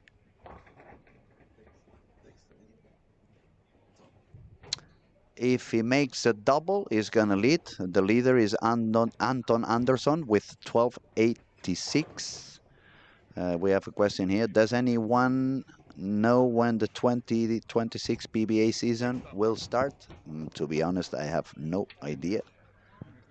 We just at the end of August is kind of a vacation period for us. Okay, we have a new leader in town. We have Kyle Trapp, 1463. My goodness, I'm gonna have to ask him, what did you have for lunch? Barney, Fifi, or Fifi, are they any side bets? High game pots, brackets, etc. Not that I know of. Maybe some people is doing behind the wall, but I believe it's not by ruling in Sweden, right? We don't know, but no, not on the tournament. The tournament is, as I said, the only PBA official tournament outside the United States. If you have the PBA membership and you win this event, you have a PBA title in your CV. And I think all the action is pretty much done. We're just going to see what Robin can do on the 10th frame. He had the strike, so he's going for sure to 1283. That's going to put him 30 pins ahead of Wilmer, who had 1253. But if I were Robin, I would try to make one more to make sure I get the spot number 1 in the under 21 division.